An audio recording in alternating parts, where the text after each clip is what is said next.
What do you? Yeah, but we talk about, like, deprogramming them, like, w with ISIS, Well, we I we think consider them, like, beyond Well, reach, well, I no? think it's a level. Well, one, I think it's a level of like severity. Even though QAnon is horrible, it's not as bad as ISIS, and also a level of reach. Like ISIS operates primarily in foreign countries, so it's really hard to de-radicalize some people that probably speak a different language than you and live in a different country. So. Well, that's also just like not true though. We do actually lots of governments around the world have been spending millions of dollars in the last since the rise of ISIS in trying to deprogram and de-radicalize ISIS brides, children that lived in ISIS places, all sorts of folks. So yes, actually, I mean, like we do that, and we should do that. Okay.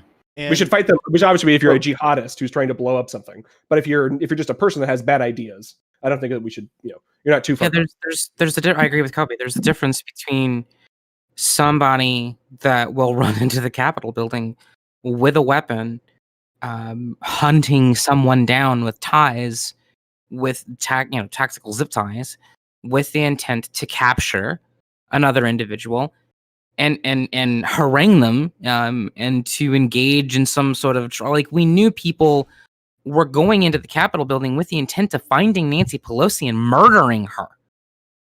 That's different. That person is lost, in my opinion.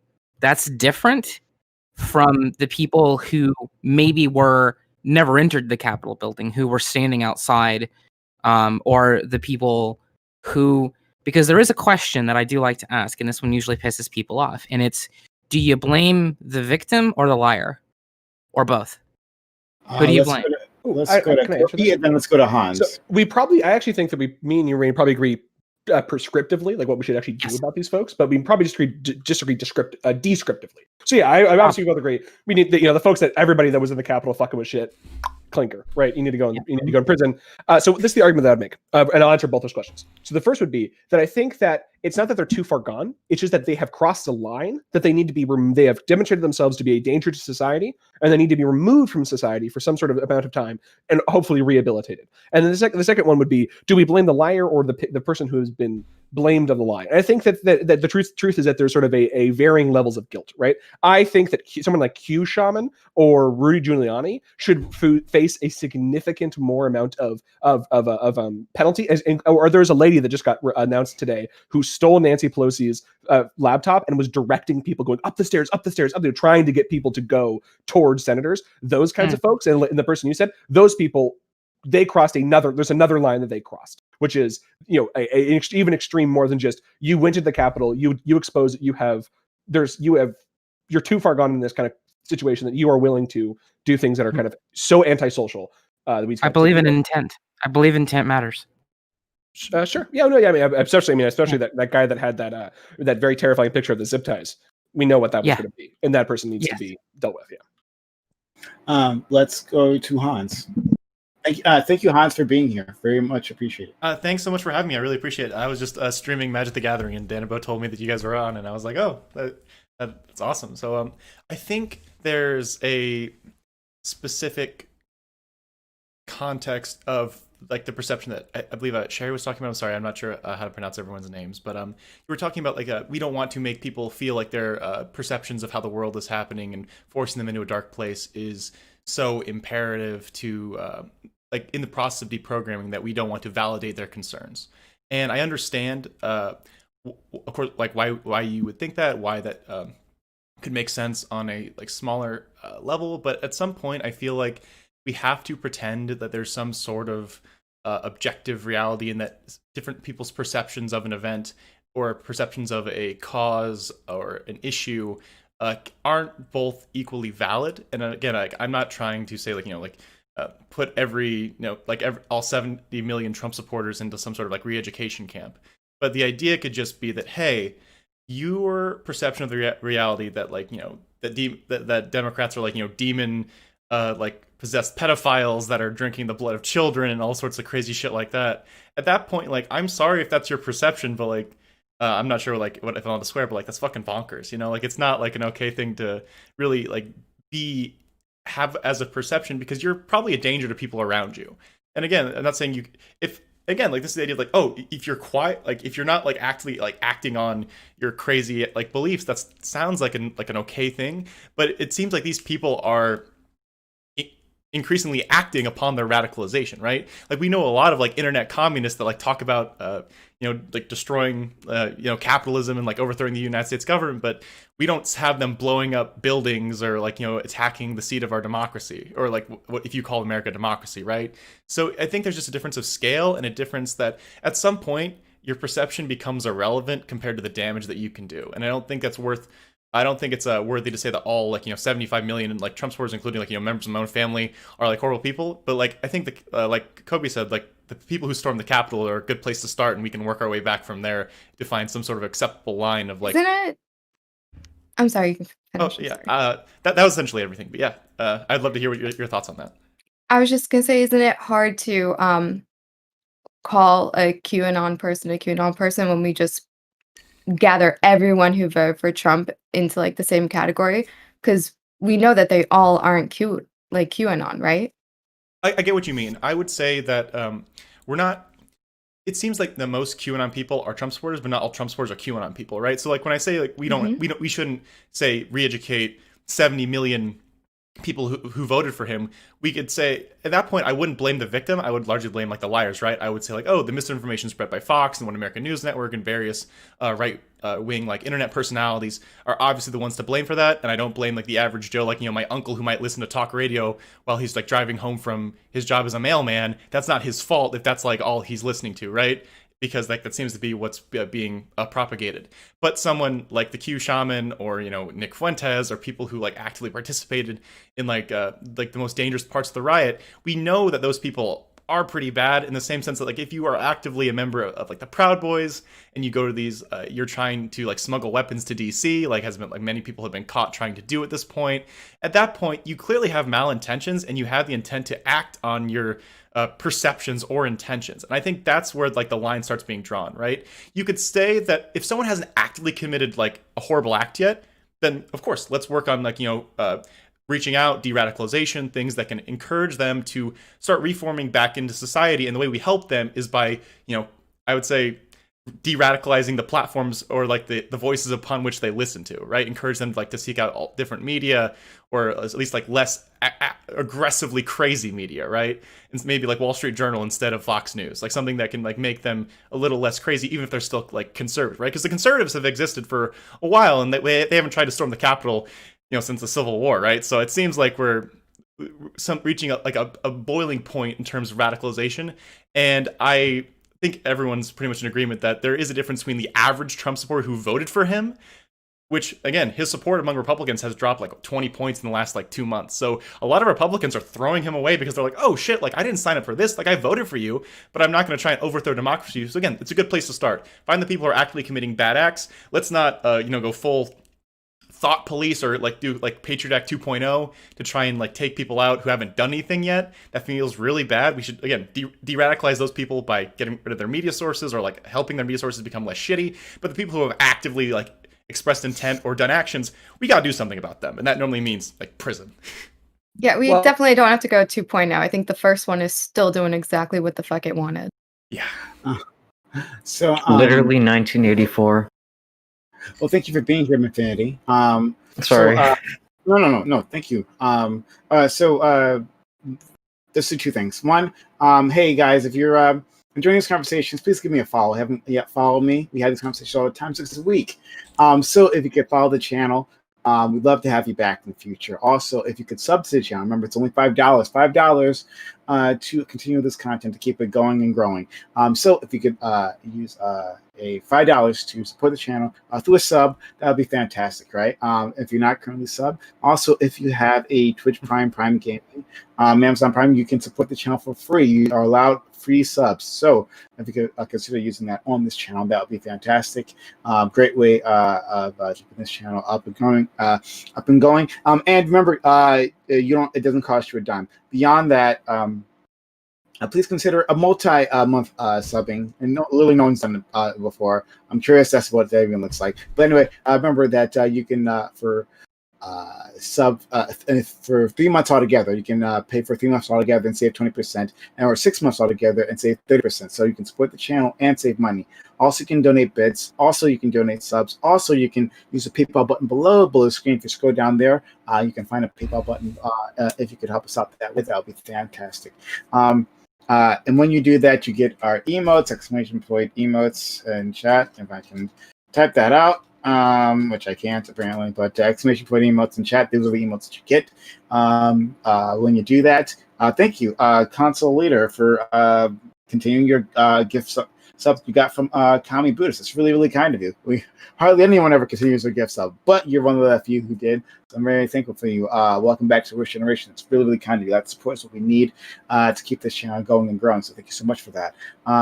Also, there's exclamation point donate in chat, which is another way of doing this. And Eucharist, thank you for gifting $5. Why is everyone wrong but me? Exactly. Why are you all wrong? But Eucharist, right? This is how you do it. This is how you keep the channel up and going. We've got donation buttons, donation meters above. If you can see our bit goal and our donation goal, our PayPal donation button, that's like not even close to completing this, and we're like more than halfway through this month. So if you guys can help us out, have a few dollars that can toss our way, that'd be fantastic. Thank you so much. I keep saying the word fantastic. If you can donate to me, then I can get a thesaurus, and I can come up with better words to describe that.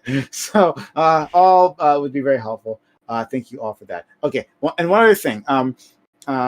We also are always looking for new voices within this channel, right? So one exclamation point open lets you know this is open walk on panel where audience members like you, yes, you can take part in the discussion, right? So if you think we're wrong about anything, if you just have a different perspective, you feel it's not being represented here, we'd love to have you. We cannot represent your perspective for you, right? So we're always looking for more women, more trans individuals, more non-binary individuals, more disabled individuals, more ethnically diverse individuals, and more conservative individuals. We're looking for all those people, right? But if you are looking at this panel thinking, well, these people are all saying the same thing, right? Or they don't understand the topic. I understand the topic. Well, come on, prove us wrong. We'd love to have you here. And thank you, DJ Ulrich, for gifting the Hot Tier 1 gift sub to the channel. That's really kind of you. That support. Thank you, Dick Estate, for being here. Welcome to the Rich Generation.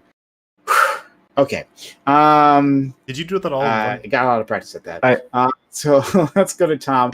And then beyond that, Sharpie, if you could help me out and hold the fort until I get back. Sounds good. Thank you. Go ahead, Tom.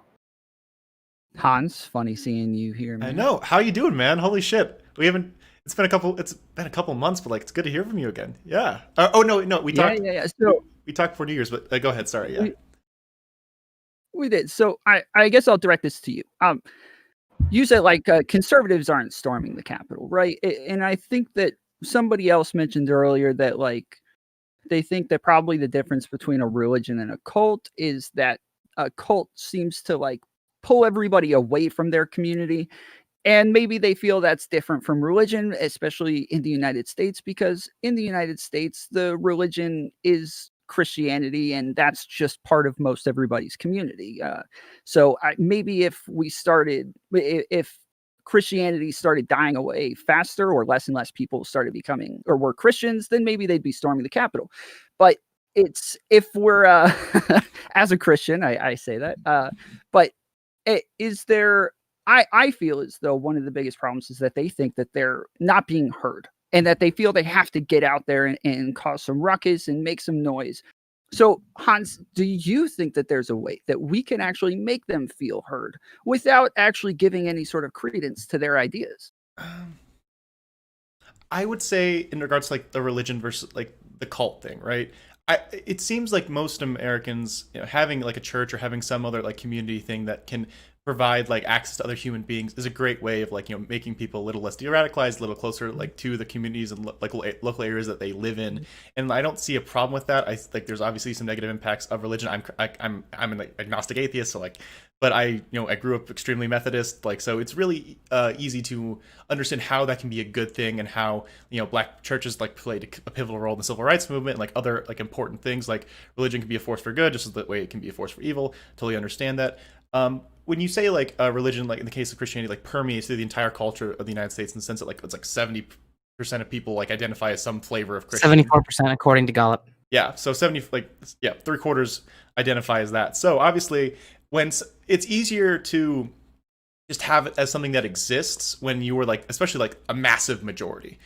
And that's why everyone like laughs at the war on Christmas stuff. And everyone's like, "Oh, like Christians are persecuting the United States." Like, it's so easily like so easy to laugh at that because essentially, I think Christians are like the largest like majority of like any group, right? Like it's more than like there's more Christians as a percentage than like white people as a percentage. So like there's all sorts of like it's the most massive majority we can possibly have. And so on its face, it's ridiculous that like we're actively discriminating against them. But when you have say like smaller groups like like cults or like much smaller religions, it's much easier to have them be isolated and much easier to say the entire world is against you and you need to like say, listen to Q, like trust the plan. Like that, it seems like a very easy thing that the smaller a cult is, it's easier to get people on board. And it seems like they're just tapping into something that is desperately wanted by people. They feel like their world is being taken away from them because they're being like fed like all sorts of crazy stuff about how Joe Biden, like super like middle of the road Democrat Joe Biden is a Marxist, right? Like there's all sorts of crazy stuff about how like we're more dangerous than we are. Not Marxist. Wait, no, that's not even Joe Biden. He hasn't been there for like 5 years now, I think. Yeah, or that's somebody else. Or yeah, when Obama was like the Kenyan Marxist, right? Like it's all sorts. It's like when I talk to my my lovely great aunt, who's like 87 and like a most delightful person, and we start talking about like politics and like everything goes fine until she mentions that like like that Obama like was colluding with like the Jewish banks and like Muslim immigrants to like take over the United States, right? So it's like these are regular people, and for Q specifically, it definitely feels that they are. Their opinions are obviously not valid. Like I get you can be suffering in life. Your communities can be falling apart.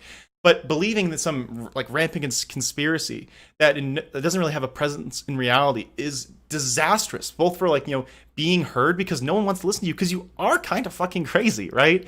But also in terms of like how dangerous like what that cult has done. What I would say the best thing you can do is one, be real with these people about the problems that they face in a non like crazy way. Like instead of saying like, oh hey, your life is being destroyed and it's because like demon possessed people are like overthrowing your government and Trump's like the savior on a white horse and they're like stabbing him repeatedly and he's dying on the cross for you. Maybe you say, hey, you're living in a dying rural area because like industrialization is like really bad and like jobs get shipped overseas and like obviously wages have increased because the productivity has gone up, but like overall like, these communities have kind of like fallen to pieces and and labor unions have like supremely weakened and all sorts of crazy stuff that has like ruined the lives of people who had like middle class lifestyles and now have like been pushed closer to minimum wage, or they don't have benefits anymore, they don't have a pension anymore. And so these things are things you can talk to them about, but you have to talk to them specifically on terms of reality. You can't validate it's like if someone says, hey man, like this dragon, it's like I see it every time I drive my car. Like at some point you have to like, there's no dragons. Like I'm really sorry. Like I hear you, but there are no dragons. I'm really sorry, but I don't want to validate your belief in dragons because that will not solve your problems. And you believing in dragons might make you kill, random people's pet lizards, right? Like there's all sorts of like bad things that can happen from these like negative beliefs.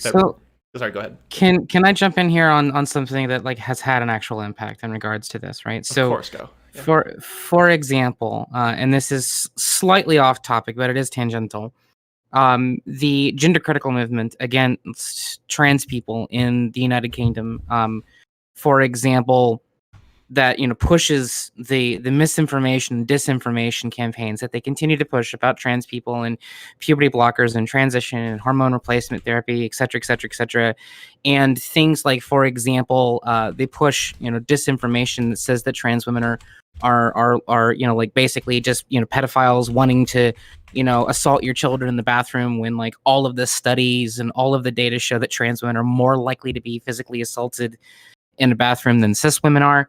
And it has had significant substantive impact. We saw in the United Kingdom, for example, the British High Court ruled that basically in favor of this gender critical movement, basically pushing trans kids that are 16 that would be of age to go on to puberty blockers for receiving treatment and care for gender dysphoria, forcing people to leave the country to get care.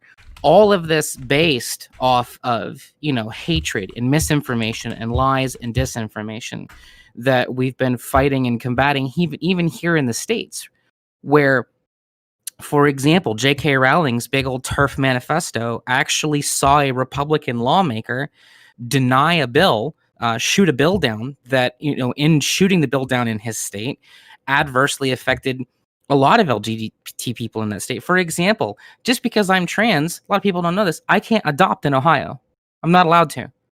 I am legally not allowed to adopt a child in the state of Ohio. I have one biologically, but I'm not allowed to adopt another because I'm trans. Because reasons, right? And so, like, you see, and this is where I agree wholeheartedly with what Hans said, you see a point where a line has been crossed in which the lies and misinformation and disinformation in your own personal, beliefs of reality have caused either direct or indirect harm on other people. And that is where, in my opinion, the line must be drawn.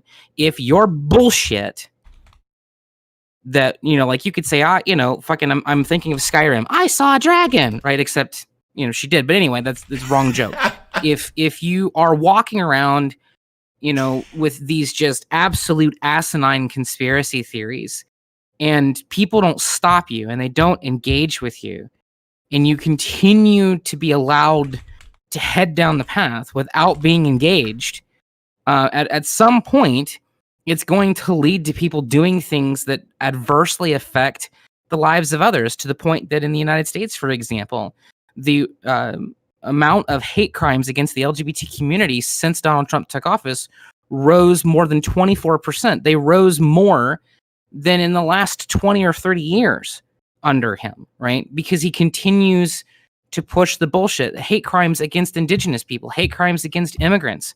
Like, at a certain point, I mean, this is fucking mind-boggling to me that we ask the question, where do we draw the line? Because a line has to be drawn, and it has to be drawn where some individual's bullshit is pushing them to hurt and kill people. Like, can't we at least agree that that's a fucking line? Or are we doing more morality 101, philosophy 101 bullshit tonight?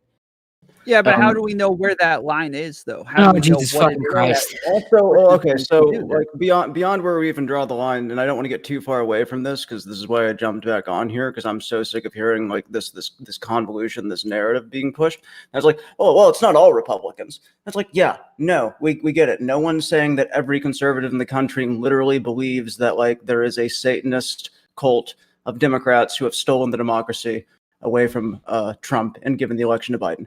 No one is contending that point with you. What I do think that you're kind of downplaying when you say stuff like that right now is that back in September, we had a daily cost poll that showed 56% of Republicans believe that it is either true or partly true when it comes to the QAnon conspiracy. So it's not that all of them believe that the whole thing is true. It's just concerning the degree of them that believe little tidbits that can radicalize them to do violent acts.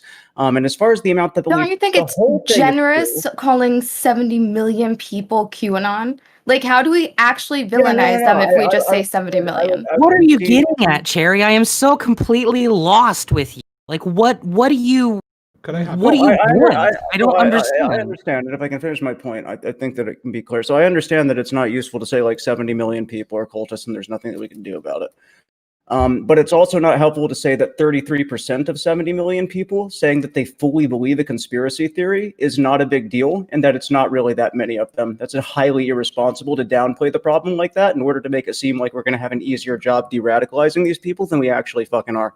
I'm not here to tell you I have fucking solutions. As a matter of fact, I'm super fucking black-pilled on this one. But this idea that we're all just going to sit in like a circle, hold hands, sing Kumbaya, and like do the whole unity meme before we can even hold the people responsible accountable, it's absurd to me. Okay, I would like to cut in here. So we all these perspectives are good, but we need to be able to find a consensus. If we just have black pill, that's not going to be do anything. So let's try to find something here. Okay. So we have some things being said here. Okay, so we can all agree far too many Republicans believe some part of the QAnon narrative. This has entered the lexicon of their ideology at some point. Too many of them. Okay, now what I think Cherry is pointing out is that there is a difference between somebody who is so QAnon that they are willing to storm the Capitol, so QAnon they're willing to block up the dam that happened a couple years ago, and somebody who believes conspiracy theory or two, follows a count or two that are right wing, or sorry, that are influenced by QAnon. But Rain is correct. We have to draw a line. We can't. There are going to be communities in our democracy that are going to have irrational beliefs and are going to want to have some kind of illegitimacy. But we can't just give it to them willy nilly, because that is bad. For example, we have a community in America that is very old that believes in some very racist things, and they are willing to do violence against this. The KKK. Should we give credence to the KKK? No, we should label the KKK a terrorist organization. I think that this is where I would propose the line should be drawn, and maybe this is where we should go. Where should this line be drawn? Perhaps for Republicans or for these organizations, if they support or are acting on actions that are violent, so if they're donating to, giving money to, or are participating in violent acts, that's the problem, right? But if you're just a person that just has these bad ideas, I don't think that. I think it needs to just be de-radicalization. So I'll give it up from there. Affinity, you look like you've been wanting to jump in. Go ahead. Yeah, I mean, I just have something like kind of fun. I just wanted to show Rain something. I think it'd be like kind of fun. I'm really Affinity. What? Sure, go ahead. It's just a Cavs hat, like, because you said Ohio. I just thought. Oh, yeah, gotcha. Cool. I was gonna ask, like, why are you so mad? Like, is there like some horrible thing about the Cavaliers? Is that a basketball team? Like, I don't do sports. It's like, no. It's like, is that a basketball team? Really? It is. Hey, okay, I lift weights and like nothing else. I've never like touched a ball in my life. Hey, that's all you need, buddy. That's all. I don't know anything about sports either. I just have that hat because they won like. I don't know. Is it called the World Series? Is that a basketball thing or is that the football? No. Oh my god. Listen, sports ball is all the same to me. All right, they have cool hats though. That's all I know. No sports on the politics panel. Okay, yeah, I mean, I don't. The only thing that I follow that's sports is rally racing and motocross and things like that. So. I am gonna get rid of my Chief Wahoo merchandise. Yeah. Okay. Anyway. What are we gonna do about all this fascism, though? Fascism. Oh, yeah, smash it with a hammer. Figuratively speaking. That's so legitimately in Minecraft. Yeah, I mean, actually, yes. I mean, yes, we can all agree we need to smash fascism. Right. But let's sorry, go ahead. Sorry, I'm not trying to. I said figuratively speaking. Yeah. I'm saying let's talk. I got you. So going off what Kobe just said, right? There appears to be a difference between believing in the cult versus acting on like all the cult issues. Even like, the 33% that, say fully believe in the conspiracy. A relatively small percentage of them were the ones that like stormed the Capitol. Again, I'm not saying that they like don't have the same heinous beliefs, but I would prefer that we focus on like the worst people first. And in terms of say like like rights-based stuff, in terms of like a Big Brother stuff, I would prefer that we de-radicalize as much as possible the people who have done nothing like physically yet. Like if someone's like a horrible racist inside their house, but like they don't even like post about it, right? They're just like they say horrible things like in the comfort. You mean of their... if somebody says the N-word in private? We're not okay. We're not. But I'm saying they're not doing like demonstrable harm like to like the broader society to the same level, right? Like obviously it's more. Oh, sorry. Go ahead.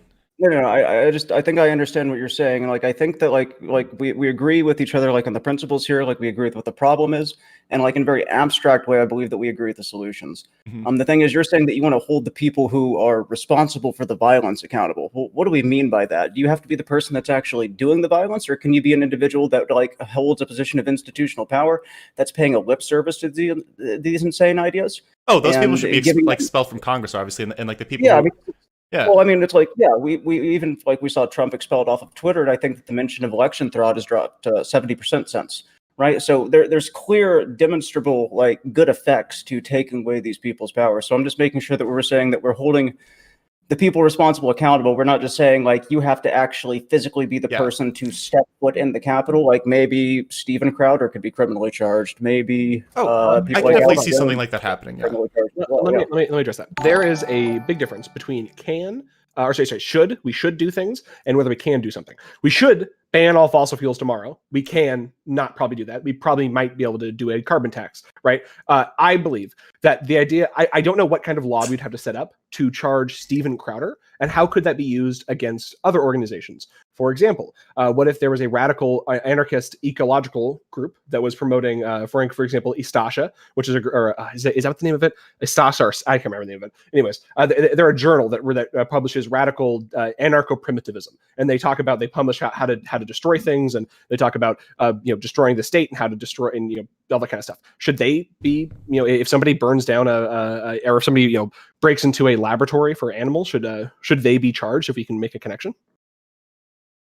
Right. So some of the prescriptions that I give are a way that I give prescriptions, like within the way that somebody who is operating within like a DIMSOC way of interacting with the world would give those prescriptions. The prescriptions that I might actually have would probably be different if I wasn't on a platform that enforced a TOS. I really don't know how to have this conversation in the way that you're wanting to have it, to be frank. Completely fair.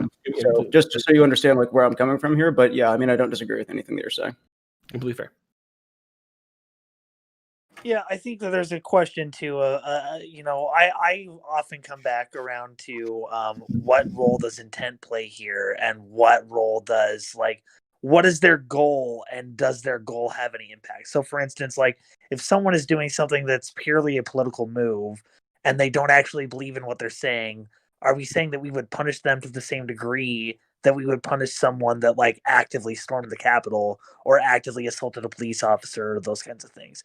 I mean, to me personally, I don't see how you would view those anywhere near the same.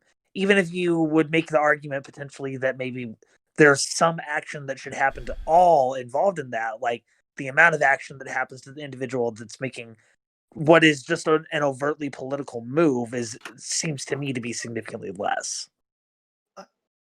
It seems like it would be really easy to distinguish between the like Q Twitter accounts and the Q Facebook pages that we're taking down, which is a form of punishment, right, in itself, right? We're deplatforming you, we're taking you off this social media, we're doing something to you because you're propagating something that we don't want in these spaces, versus somebody who is in a position of institutional authority spreading these things. Like, it's not like, yeah, okay, we've talked about like Hawley and Cruz, and they, okay, we can make a really good argument that they incited violence. But then we have actual Congress people who are pushing the Q narrative, which I think that's another thing entirely. So if we want to say, so like Kobe was saying, yeah, like I think there's a big difference between like, I'm going to share these pamphlets and these books and these ideas. Like, that's a huge difference from somebody who is elected as a representative of a people in a particular district going up there with that national platform and with that lawmaking authority and saying, I think the rest of my colleagues in this chamber are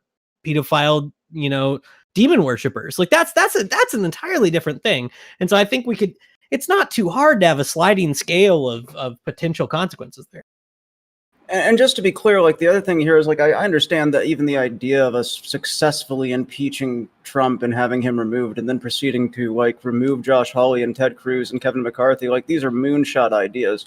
But it just annoys the hell out of me that when the leftist congressperson we actually have who does wield a decent amount of institutional power, AOC, is trying to argue for these things, I have to listen to people like, oh, look at you tone policing and thinking that's going to solve the problem, you performative fucking useless lib. And it's like, dude, this is the closest thing that we actually have to a representative that's pushing for the things that we desperately need to make it to where I'm not going to die in Madison Crawford's labor camp for leftist Jews 20 years from now. So can we at least get a little bit of support and not like insincere, contrarian bullshit? Like, that's, I guess, kind of what I was getting at more than anything. I mean, I would. Can I just ask if you're like directing that at me?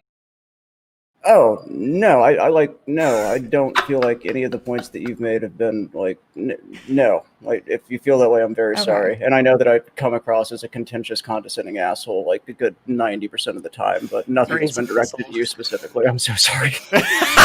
You're good. No, but like literally though. So I think that there's a valid discussion to be had there. But my whole point is that is it worth taking the time to have those kinds of discussions versus focusing on Marjorie Taylor Greene, who's using her platform actively, still fucking spouting Q shit, or the congresswoman that now we have other Congress people on the record saying that like they gave a personal tour to a large group of people that seemed like they may have been in the Capitol 3 days later. Like, what do we want to spend our time focusing on more? And so that's why, to me, like, I think those other things are more fruitful. Now, impeachment, I'm totally on board with that. That's a whole different ballgame, and I totally get that. But the idea to me is that I don't think that impeachment is that much of a well, obviously impeachment wasn't a moonshot; it happened, right? I don't think conviction is anywhere near the moonshot that removing Cruz or Hawley or any of those folks is. I'll give you that, yeah. But I mean, it doesn't change the fact that, like, I don't know, because it's people that are supposedly to the left of me that are telling her that this is like a useless performative lib shit thing to call for, and I'm like, no, calling for the bare minimum of what should happen in like a decent society. Wait, I would like to not. What? I would. What now? Spectre, you do sound like kind of silly, but like I understand your point. But I think there is, like, from like a strategic perspective, right? If like, you know, the suck dems, if you want to call like AOC a suck dem, like I'm also a suck dems, like I'm not using it like as a pejorative, like social democrat, hello.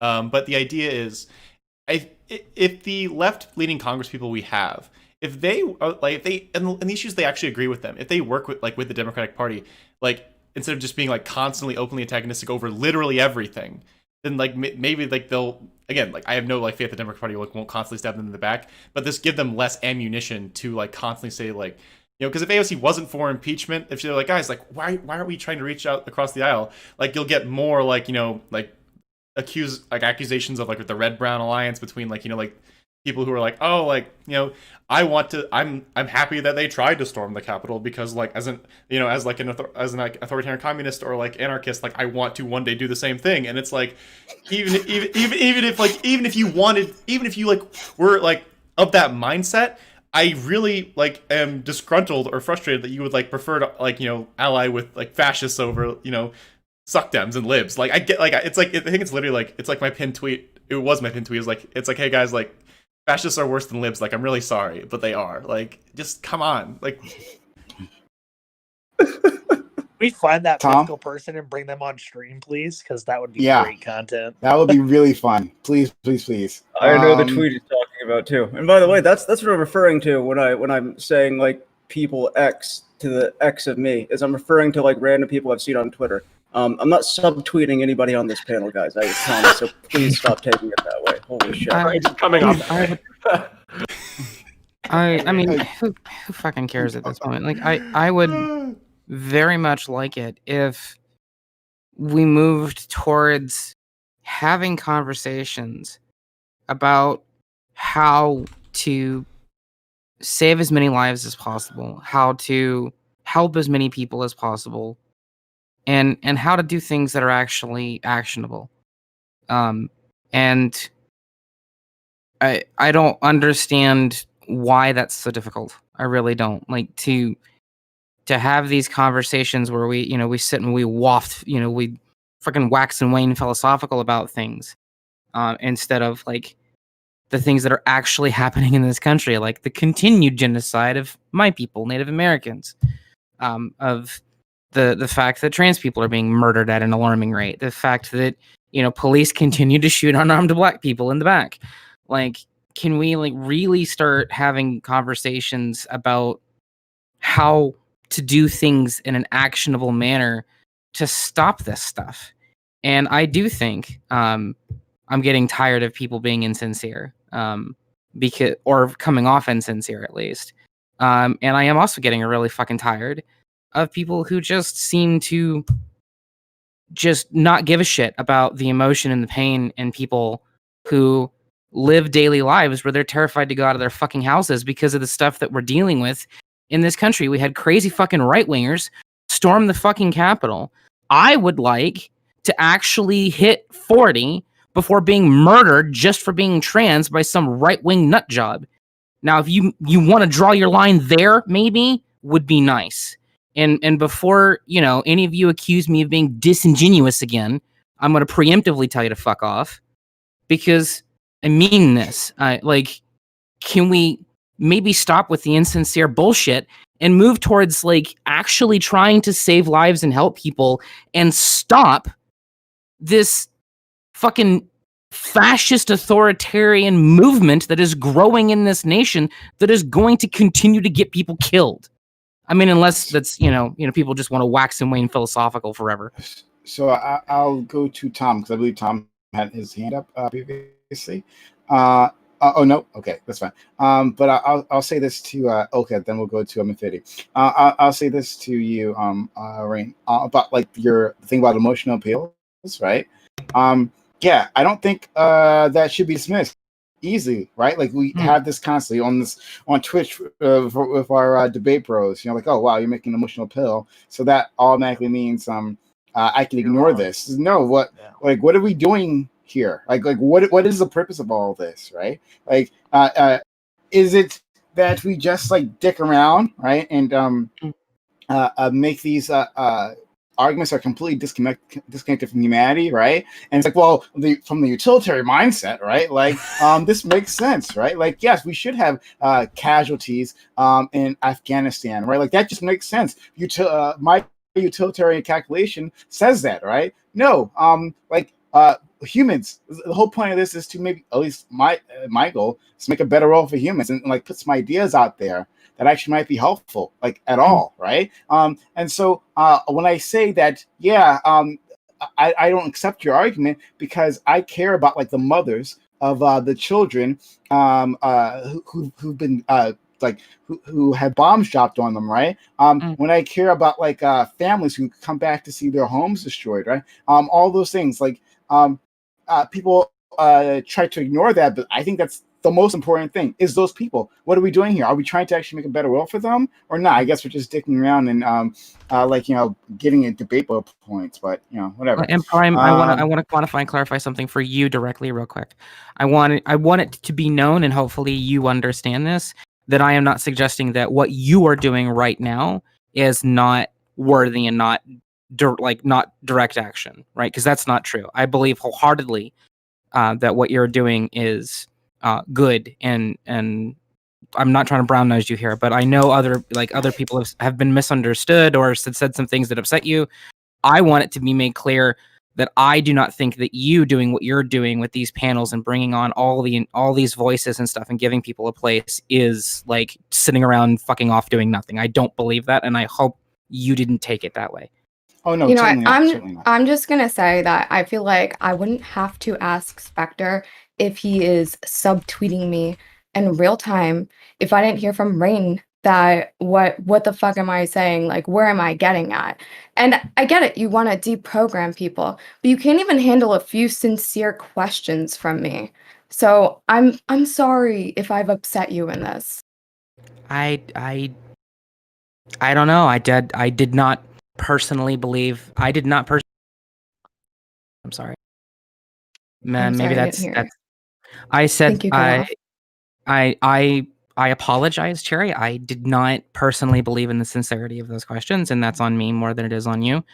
We can work that out later. But I truly did not believe in the sincerity of those questions, which is why I said what I said, because I truly, before Kobe says I'm being disingenuous again. Still love you, Kobe. I truly did not understand what you were asking for, and I truly did not understand you, and I did not believe in the sincerity of those questions. I apologize for that. Cool. Okay. Right, and also for the record, I'm not a passive-aggressive individual. I won't subtweet you if your takes are bothering me enough that I'm coming on a panel and talking about them, and you're there. I will say it directly to your fucking face, buddy. Don't even worry about that one. Yeah, well, I made it how far in the fucking panel before Rain said something, so. Yeah, no worries. I'm just memeing at this point anyway. But if we want to talk about prescriptive solutions for dealing with fascism, I feel like this is easy. We've been given solutions for hundreds and hundreds of years on this. Honestly, appealing to the state to help you fight fascism, like you can do it the best you can. Historically, probably not the best way to go about it. You might need to start organizing on the ground. The SRA is a fantastic organization. There are other ones that you can look at joining, but I'm not even like fucking doing the meme here. Like read Marx, buy a gun, fucking get organized. Like these people want you dead. That's that. So if you want to know like my mask off take, there it is. Okay, sorry. Mifini's been waiting quite a while, and then we'll go to you, Kobe. I think it's kind of a simple response, but I do think it's important too. If you see any family members or people close to you getting radicalized, prevention is the best medicine. If you see somebody getting, entranced by far-right ideology, they could end up, believing in something as horrible as QAnon. So, I mean, if you see anybody exhibiting these things, talking to them is a really good first step. It also depends on how far they are down the pipeline, but I think that's a simple thing we can all do to maybe lessen the amount of numbers of people we have to fight the ideological battle with. Okay. Kobe, I guess you're next. I think I just want to disagree slightly with Spectre. I happen to think that saying just like get a gun and do mutual aid is a bit not actionable, I guess. That is okay. So I think that what maybe we should talk about is stuff like what are something. Here's a great idea. Maybe this is taking maybe this will take the conversation a little bit of a different direction, but maybe that'll be a good thing. We are probably going to be incorporating several new states into the union in the next 10 years. What are some ways that we can, as the left, appeal to some of these folks in, say, DC or Puerto Rico, who are going to now be, we're going to need to take care of these folks' needs, but these folks should be, either very far away, or DC is going to be, a pretty unique situation because there's a pretty big income disparity. So how about that? I think that we have a shot of having some more electoral power because of that, and maybe we can use that to fight fascism a little bit. What are maybe some things that we could do in that regard? I agree with you that what you're talking about doing is important, but I disagree with it being more actionable than buy a gun and organize. I think that the second one is easier. It's just that leftists don't want to do that. So they're more. I think everybody should exercise their Second Amendment, but also organize. I think everybody should do these things, but it's not as simple as just getting out there and organizing. There are a lot of steps and things you have to do. Organize, right? Organize is it's like Atlas, and it's holding up this argument.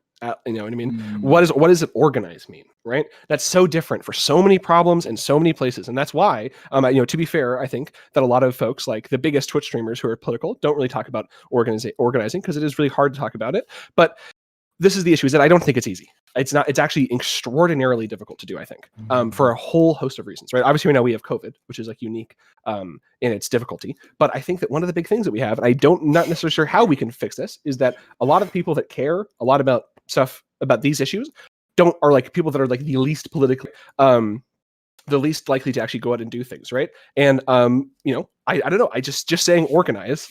Organize what? How do we organize to deal with the hundreds of thousands of homeless people in this country, right? How do we deal with how do we organize against the opioid epidemic or against healthcare? These things are things that need big solutions, and I think that's why I'm preferable to electoralism, because electoralism is a way to get some power that we could put towards these problems, right? So that's why I'm a little skeptical of local organization. So I know this might seem extremely dumb comparison, and I'm prepared for everyone to tell me how dumb I am for saying this. But look, even organizing a political panel, right? No, on Twitch is extremely fucking difficult. It really is. It takes the amount of time and effort on the part of a participant is minimal, right? Compared to organizing for a direct action. Let's create an organization. Let's print out flyers. Let's get space, a physical space for us to meet at, and then let's go out and do stuff. Right? All that takes a lot more effort than just coming on a panel and talking about issues that you think are important. Right? But it's extremely difficult just to do the one. Right? So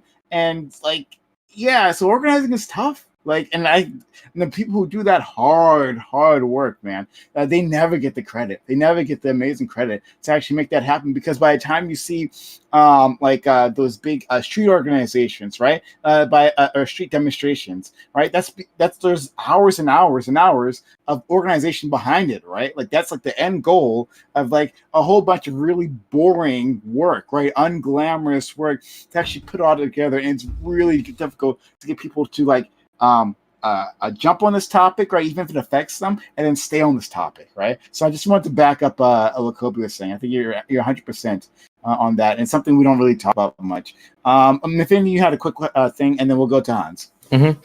So it is absolutely hard to do these things, and also just finding time as well. A lot of people are just busy and don't have time for community organizing and things like that.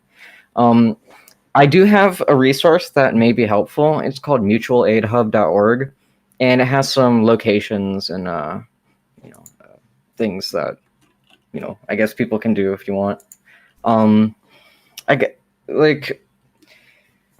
yeah, it is a lot harder when you think about it, just trying to organize an event or something to help your community, because you don't know if people are going to be okay with it. You don't know who's going to help out, and you don't know how big your outreach is going to be. So it is difficult, but even if it's difficult, that doesn't mean we shouldn't try. If you have the time, the resources, even the money to do so, I think we should try, even if it's not some global scale thing. A little bit could help.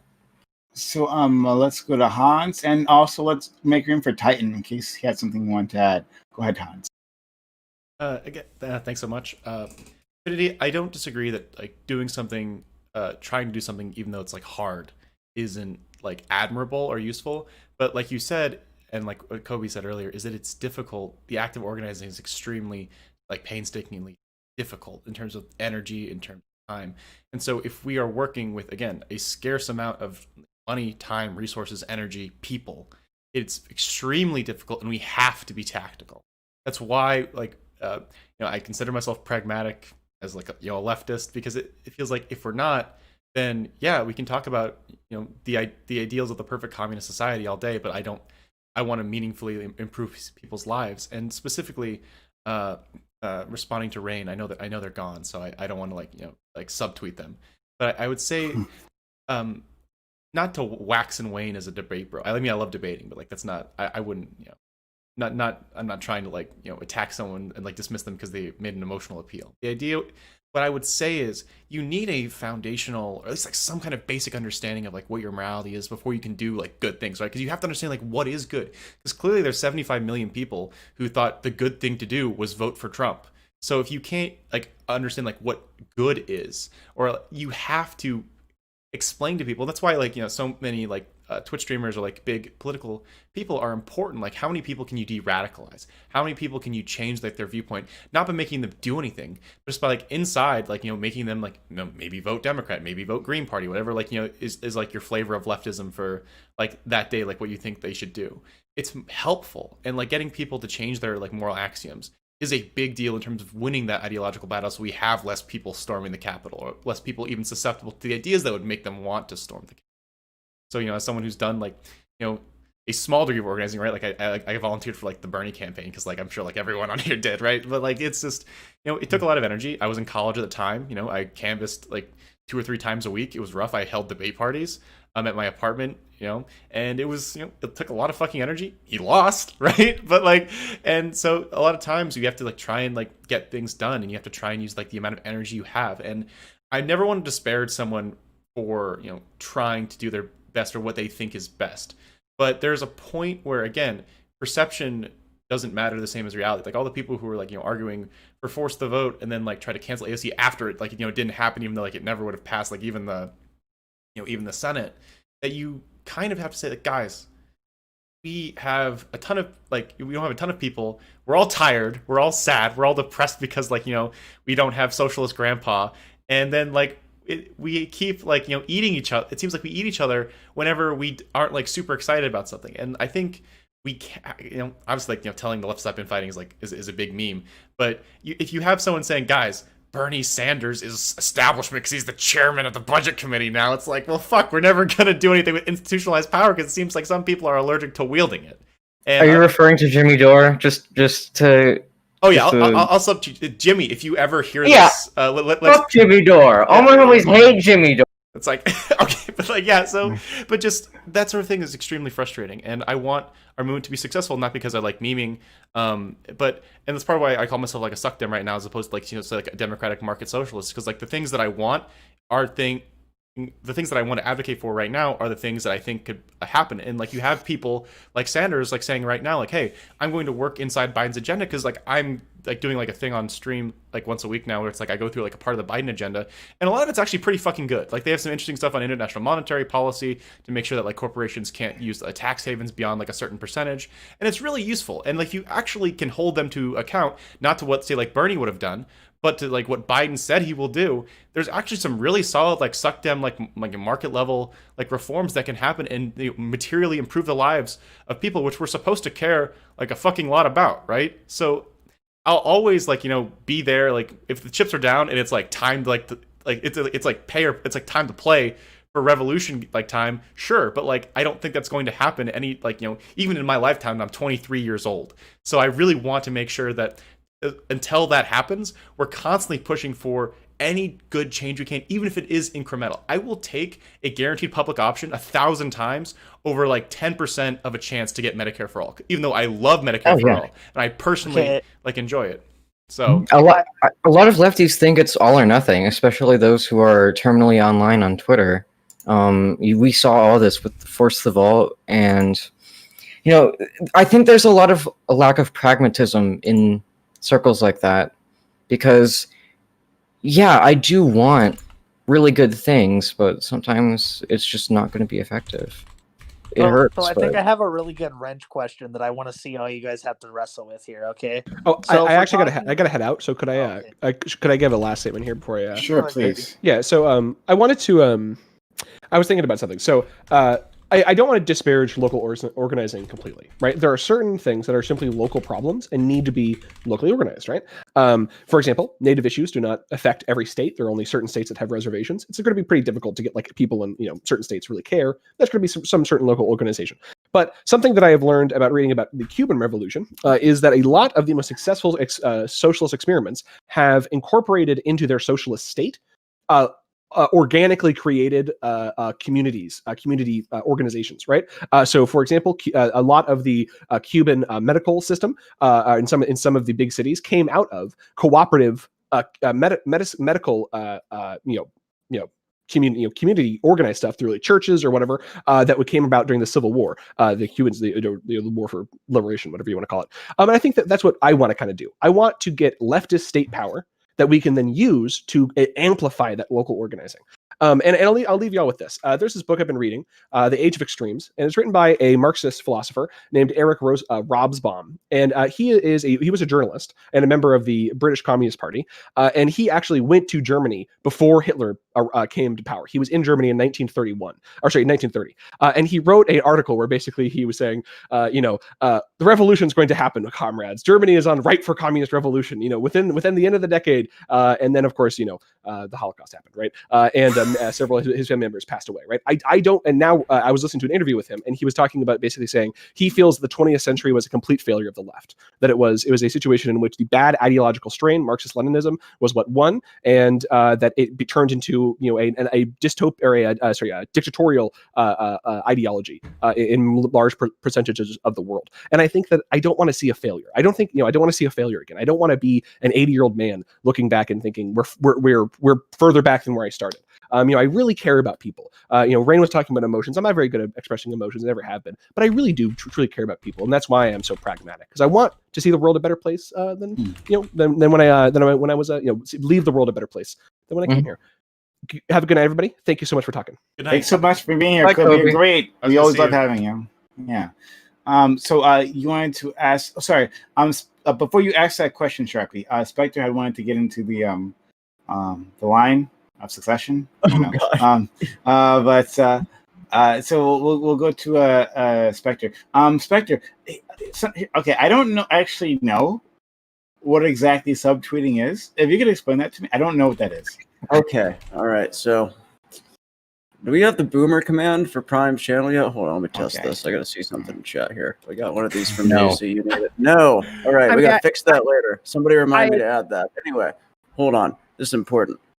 So Prime, there's this website called Twitter. Perhaps you've heard of it. The president's a big fan. On this website, sorry. So So on this website, people use like 240 character little things called tweets to communicate with each other. You know the thing about being the condescending asshole, like, is this your whole brand? Like, you seem like a nice guy, but every time I hear like the tenor of your voice, I'm just like, Jesus Christ. I actually am a nice guy. It's kind of like a character flaw. I'm way too giving and charitable with people. Anyway, so when you tweet on this platform, you can use the @ symbol to tag people, to let them know that you're tweeting at them. So subtweeting would be if I were to make like a really, really like shady tweet that was very vague about who it was about, but everybody could get who it was about, and I didn't. All right. He's pretty much saying he's responding to somebody. To elaborate, Twitter is an American microblogging and social networking service on which users post and interact with messages known as tweets. Registered users can post, like, and retweet tweets, but unregistered users can only read them. Users are... I get it. I messed it up. Are you filibustering the panel? Jack Dorsey got me. So yeah, basically it's when you tweet something sassy at somebody and you don't tag them. And you don't add them. Okay. Yeah. All right. Thank you for that. Spectre, did you want to finish whatever thought you had previously? I was actually wanting to talk more with Kobe about this. Like, I don't understand why we can't like walk, gun, and chew at the same time. Tell people to buy guns and organize against fascism, and also organize to get like the 7 states incorporated. Since both are going to require what I will admit is far more organizing than I'm comfortable being confident in the left is actually willing to do. But yeah, I don't know. I'd be happy seeing either of those things being something that actually gets some attention from leftists, because I agree with a lot of what Rain was saying earlier. It is very frustrating that people seem more interested to come weighing philosophical on Twitter and Discords or on Twitch than they do in actually going out into their community and organizing. The issue is that I feel like when you are talking to people on Twitch about how that's a problem, you're talking to probably the hardest people to convince to actually go out and get organized sometime, and that's really sad. But yeah. Okay, so I want to throw this wrench and see how you guys react to this. Okay, Go so for it. Kobe got us talking about electoralism, and this got my brain thinking about. So we're talking about if our end goal here is to diffuse fascism or disassemble fascism, diffuse these extremists.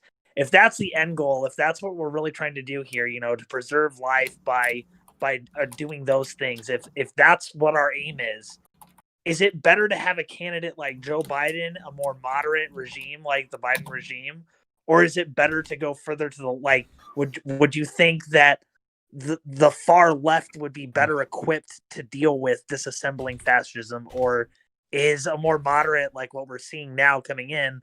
Do you think that might be better equipped to deal with the situation we have? So so the right will call even the most conservative neoliberal you can find a radical Marxist, communist, Bidenist, anarchist. So I don't know. Yeah, but that doesn't necessarily mean that the far left anarchist communist is going to be any better at fighting fascism than Joseph Biden are. I don't know. It depends. This is an interesting question for me, because on the one hand, as far as I can tell, right, the liberals have had the last 5 years to BTFO these motherfuckers in the marketplace of ideas, and it just hasn't happened yet. That being said, we also have people on the far left saying things like, where's my coup? That's not a real coup. You're being overreacting. This isn't actually fascism. This will be real fascism. And they're the same people that tell me, well, a liberal is basically a fascist. You cut a liberal, a fascist bleeds, but they won't admit that the actual fascist is a fascist. So which of the two is better equipped? I don't fucking know. The bar is really low, my dude. That really hurts me when I hear things like that. Were you subtweeting like Crystal Ball when you said that? Yep. I wasn't I actually like Crystal Ball a lot, but I mean, she. So here's the thing: is that Crystal Ball admitted that what happened on the 6th was a coup attempt, and I'm happy about that. That's all that I'm going to say because I like Crystal Ball. Redemption arc. To answer the question directly, right? So the question is, do we go further left or center left or whatever? If you look at the right has a much more united front on this aspect, because the right goes extreme right. And that plays to the deep-rooted conservatism and the QAnons and the conspiracy theorists. But everybody who makes it far on the right starts centrist right. Okay, Trump is an anomaly in that aspect, and he took advantage of that very machine. If the left would just focus on the fact of, let's all have this extreme leftist vantage point and push socialism and really make things actually happen. But our figureheads are going to be puppets. I think we'd get a little further. I'm just saying, because that's exactly what the right's doing. Yeah, if I may, to Sharpie, I think it matters less their absolute ideology, as long as they're not like fascist adjacent, but how well they're going to implement it. Because if you have a politician that does things well, they're going to have a better chance than like some theory worshiper that isn't pragmatic at all and has no idea what they're doing. So, I mean, it just depends on how skilled the politician is going to be, how well they, do their job, I guess. I guess I kind of asked this out of, look, we just had maybe what many would consider like the most successful far left candidate ever, right? Mm-hmm. Like Bernie Sanders, is there a more successful far left candidate in U.S. history than Bernie? And he lost? So. Like at that point, can we really believe that far left politics is more electorally viable than moderate left politics? Oh, I mean, but Bernie lost. Like, I mean, right? Like, that's what I'm saying. Yeah, that's what he's saying. Okay, so I think there's a difference in terms of like what's like say electorally like viable. There's tons of different like states where like left leaning people do better, where like centrist people do better. I think it always just seems to be that in any given like system, it's like support like depending on like your values. If you're like a lefty, right? Isn't it like you support like the most left leaning person who you think has like a real shot, and then like as like they keep falling, like you keep like moving. It's like I think I had like a list like for the primary, it like depending on like who dropped out or people like got struck by lightning. It was like went from like Bernie to Warren to like Marianne like to Yang like to like I had like the full list, right? Like all the way down to like I don't know what was his name, like Delaney, right? As a fellow Jim bro, like I can respect it, but I just hate his politics. But it's not. I want people who will do like good things, right? If we say like Biden's agenda, right? If Biden's agenda, it's like ready for stats stuff. It's like if Biden's agenda is say 10% is like of Bernie's in terms of like the scope, but he can get all of it done. Versus say like a Bernie agenda where he can get 2% of it done, but again like it's 10 times as big as Biden. Biden still did more. Like if you can get like the full agenda passed, it's like the thing where it's like, oh, like the bills are really cool, or like the Force the Medicare for All votes, like really cool aesthetic stuff. But like if say they can maybe get a real lefty or like a lefty adjacent person on the Ways and Means Committee, or like a serious like change of like PAYGO and how that will be how that will affect people in terms of responding to like our actual like policy legislative goals.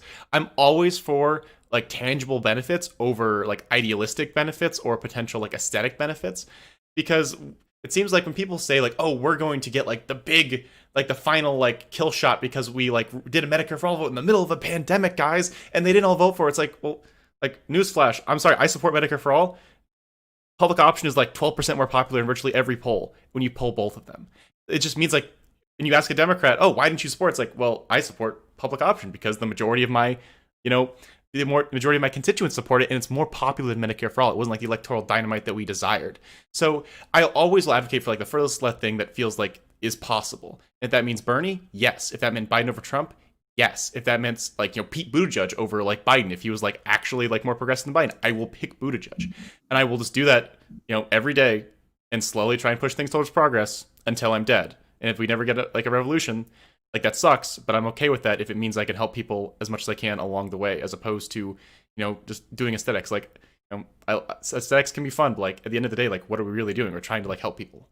So I don't want to derail too much here, and I understand that there's definitely criticisms that we could make of force the vote as a strategy. Like we can sit here and have that debate all night, and that's the discussion that I kind of wish that we could have had. When force the vote was being brought up, as if we could have just talked about it from a strategy perspective. But my real contention there wasn't so much that people were wanting to, basically refuse to reelect Nancy Pelosi as speaker in order to force a vote for Medicare for All.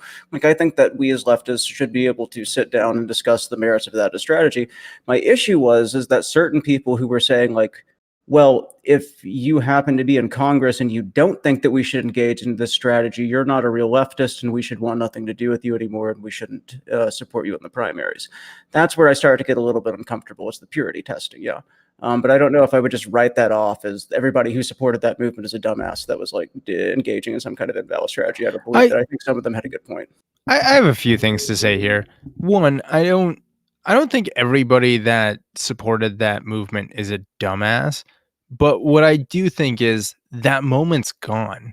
It's over. It's like there is nothing left to it. So whether you think it was a good idea or not 3 weeks ago, fine. That's 3 weeks ago. The world has changed. The world has literally changed. So no, it doesn't matter. I mean, it kind of matters because it's still this idealistic. Shut up, Tom. No one. Shut up, Tom. Oh my god. It still matters because it's still this idealistic thought process that we need to just say, like, this is what's good, and therefore that's all that matters. We just do it because it's good, even though it's not going to work, even though we'll end up worse in the end, even though we're screwing a lot of other things. In the meantime, we do it because it's the good thing to do. Look, there's a reason I said I didn't want to derail on this too hard. The purity testing left is like 100 people on Twitter. I'm pretty sure that most of those are duplicate accounts. Like, I mean, I don't want to make a big deal out of this. It's not actually that much of a thing. I'd like to pose a new question. I do want to say really quickly, Tom, that's a nice shirt. I'm glad you got a nice shirt. I'm glad you guys turned things around. I'd like to pose a new question. Do you guys think that forcing the vote would be more possible with our newly reclaimed, legislature? No. We lost seats. Oh, I thought we had 50. Oh Lord, what did Tom say? In the House. In the Senate. Wait, Osthoff and Warnock won. You're talking in the House, but it's House of Representatives. They Democrats lost seats. In the Senate, they are at a 50-50 split, with Kamala Harris making it a 51. But she can only vote if it's 50-50, which means you've got to keep Manchin and and we're not keeping Manchin. Like I'm not even sure he supports a public option. Like I looked at his policy website, it's super bare bones. He literally came out like 2 or 3 days ago and said, like, man, expanded stimulus package. I don't know about that. So Kenny, first of all, nice to meet you. Thank you for jumping in. Second of all, someone, because this is a thing that we do on this channel, paid to mute you for 10 minutes. So they give $10 a channel to mute you for 10 minutes. Wow. So I'm gonna mute you. But Kobe. But after that, we'll bring you back. So don't go anywhere. Chat, you're embarrassing as hell. You're so fucking embarrassing, chat. Why are you like Kenny is fucking shit. What's wrong with you guys? So good. Was it Tom's mom? No, it was Tom's mom. No. Leave Tom alone. No. No, give. Hey, if anyone wants to time me out, give Prime some money. If you're a Tom supporter, go for it. Yeah, I think it goes to a good cause. You help Tom, you help Prime. Don't do it. I really like your voice. I like hearing you talk. On Tom's stream now? I think now would be a good time. I really like it when she says mean things to me. I love her voice. I love like the whole aesthetic and everything. It really does it for me. Please do not mute Aiko. Oh my god. No. He just wants you to be poor, Prime. Hard, holy shit. Oh, you can also donate just cuz. That's another thing you can do. That'd be great. True. Maybe you just enjoy the content and think it's based and want Prime to continue making it. This is how he pays for it. This is how he stays alive, so that he can come and listen to these terrible takes every single fucking night. I was like, I don't know how you do it. And then he goes to the store and he buys food, and he just does it so that he can keep on delivering you these terrible, terrible cringe takes that he has to listen to over and over and over again. Food is like the only thing I buy, but give him money, please, dear God, you monsters. Well, thank you for that. I would really appreciate it. Aiko, thanks for coming through. Aiko, we always are happy to have you around. Did you want to add anything to this, friend? I just got here, heard force the vote, and Spectre saying that he wishes that we talked more strategy at the time. and I agree with that. That's all I got for that. Yeah, I think we had a conversation at the time to that effect. It was like, wow, I wish that we could actually sit down and talk about the merits of this strategy-wise and whether or not it's worth it, and not this silly little what it turned into. Frankly, yeah, it was pretty sad. Strategy is cool. We need it. Yeah. I mean, just pragmatism, and also like respecting diversity of tactics is like not something that you just say, but kind of like keep in mind is necessary for these movements to not implode. Anyway, no, absolutely fucking true. Actually, there was on my podcast there's usually, it's not debates, but there was a disagreement because of someone considering it like a waste of time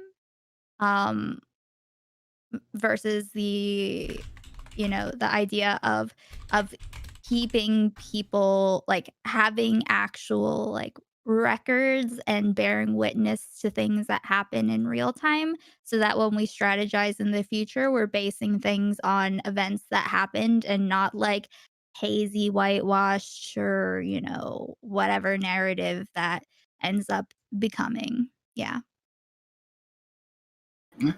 Okay. Anyone else? Go ahead, Rebels.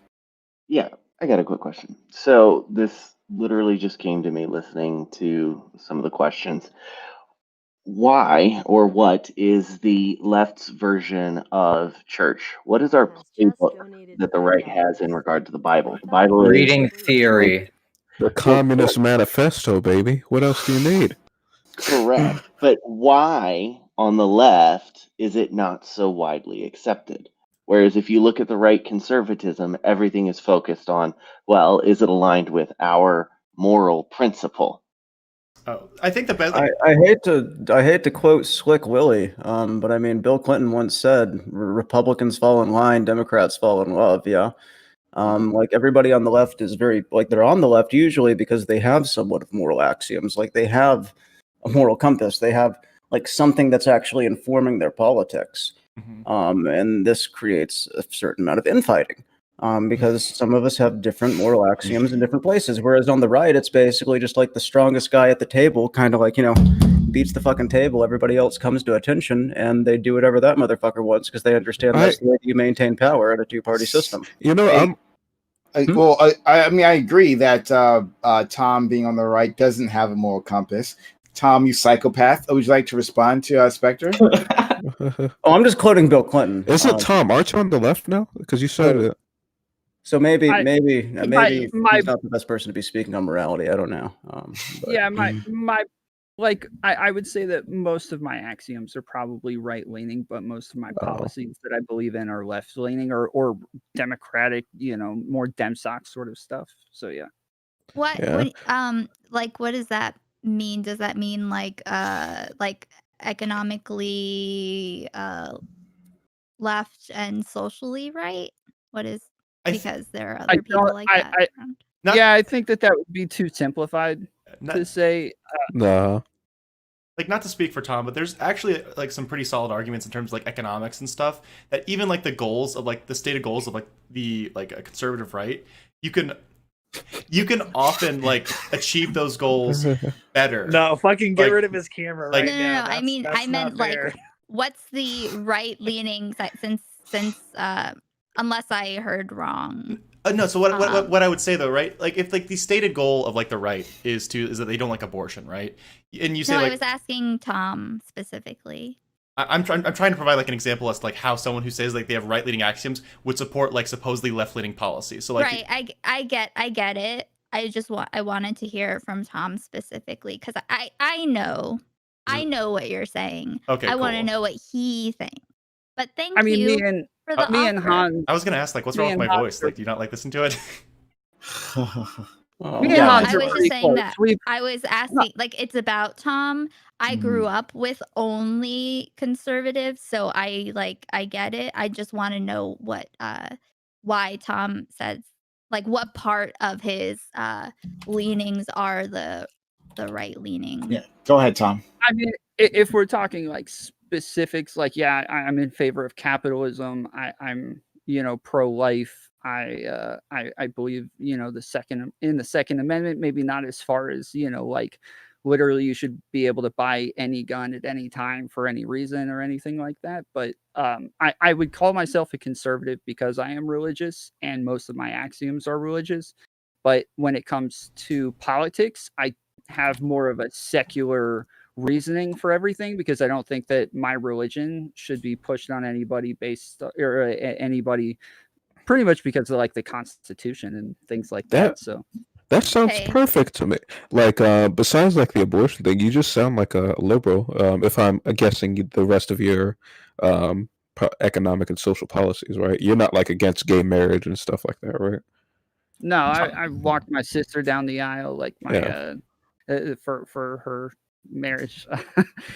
So just to clear things up real quick. The other day I got way too drunk, was trolling way too hard for way too long with I think it's Kenny and Aiko for a long time, and I think I made a fool of myself. So yeah, 5 minutes to Listen, we had for a every time great you put the time. notepad on screen.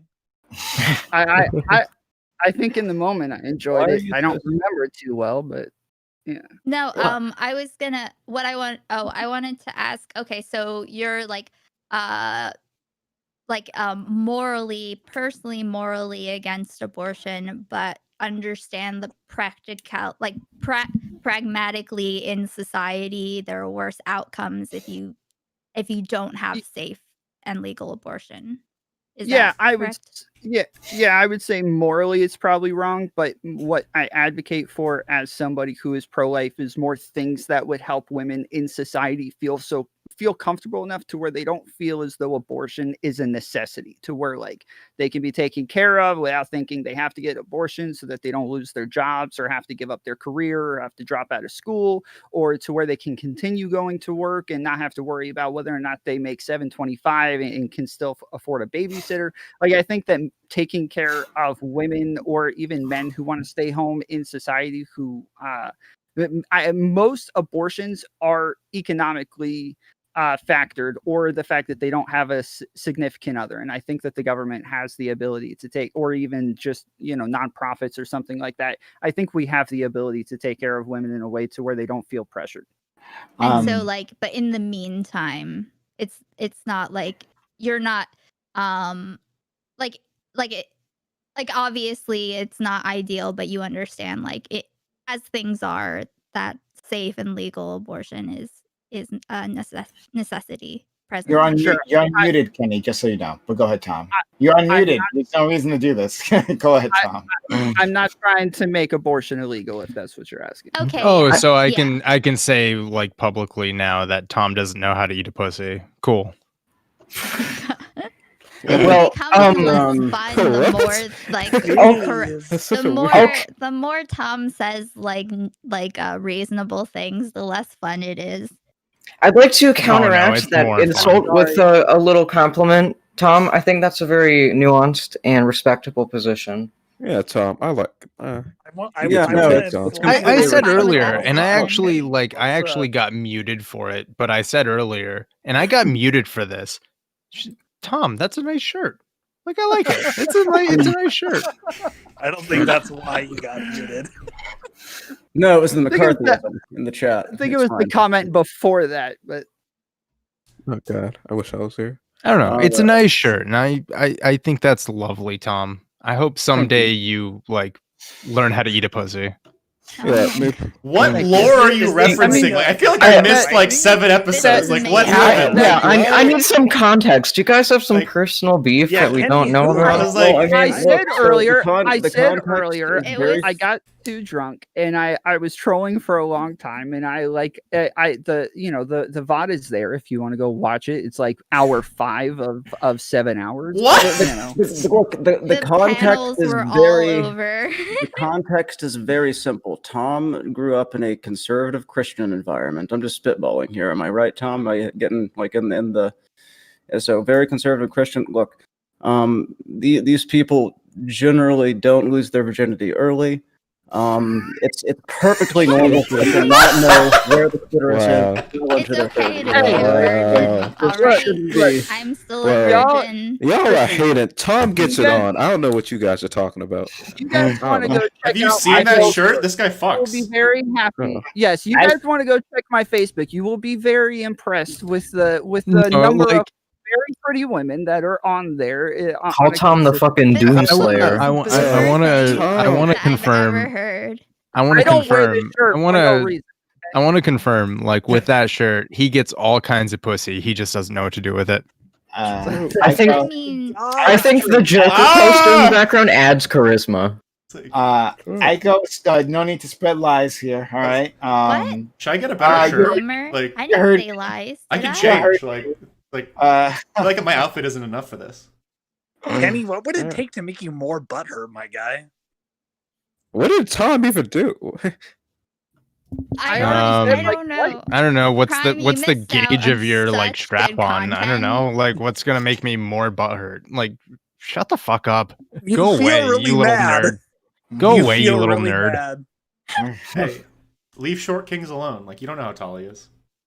Facts. Yeah. Just because Okay, I'm like all right. 6'3" and like 240 pounds doesn't mean like I make fun of tiny people. Okay.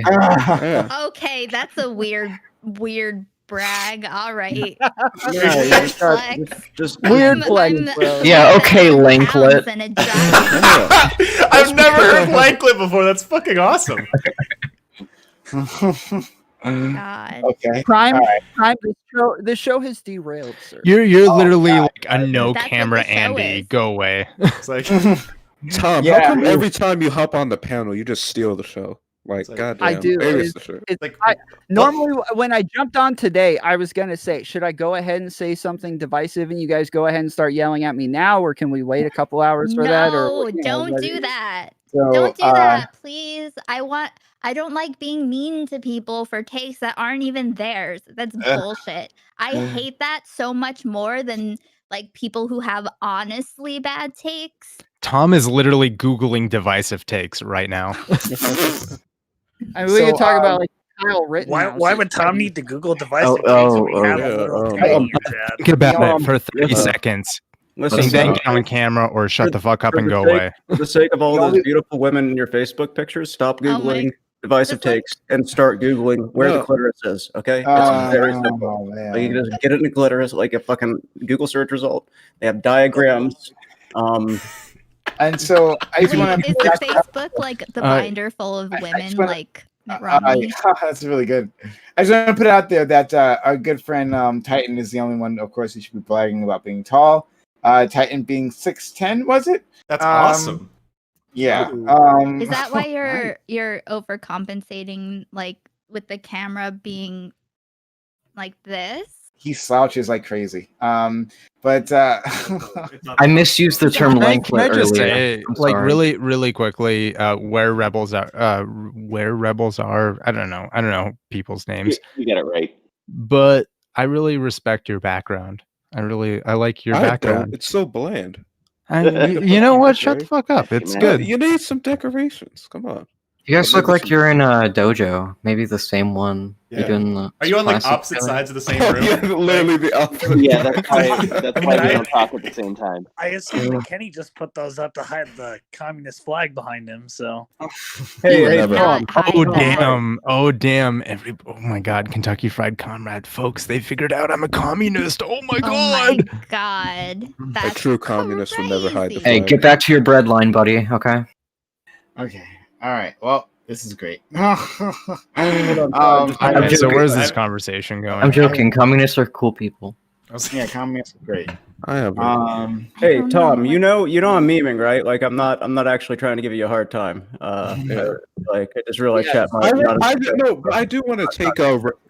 Yeah, I do want to take Rebel's question seriously though, because I think it is a good topic of like, does the left need some sort of like centered principle? Like, I guess our centered principles about equality, but I guess to give an example, one thing I wish that we can steal from the right is the idea of like self determination and like I guess to put in simple, like pulling yourself up by your bootstraps. Because what we really want, like, if I'm being general, is to give people an equal amount of opportunity so that they can pull themselves up by their bootstraps and like help themselves. Oh, okay, so I don't think anybody here disagrees. Like, does anybody here want equality of outcome? Like, actually, no, but here's the thing that like I think Marx is getting at is that part of the idea of like giving people opportunity, it appeals to like the values of libs, right? Like if you want people so what is it? Wait, what? Oh, yeah, if we can go a layer deeper than this, I actually think what people want, and that would actually appeal to the left wing and the Marxist or the anarchist wing, is to be funny.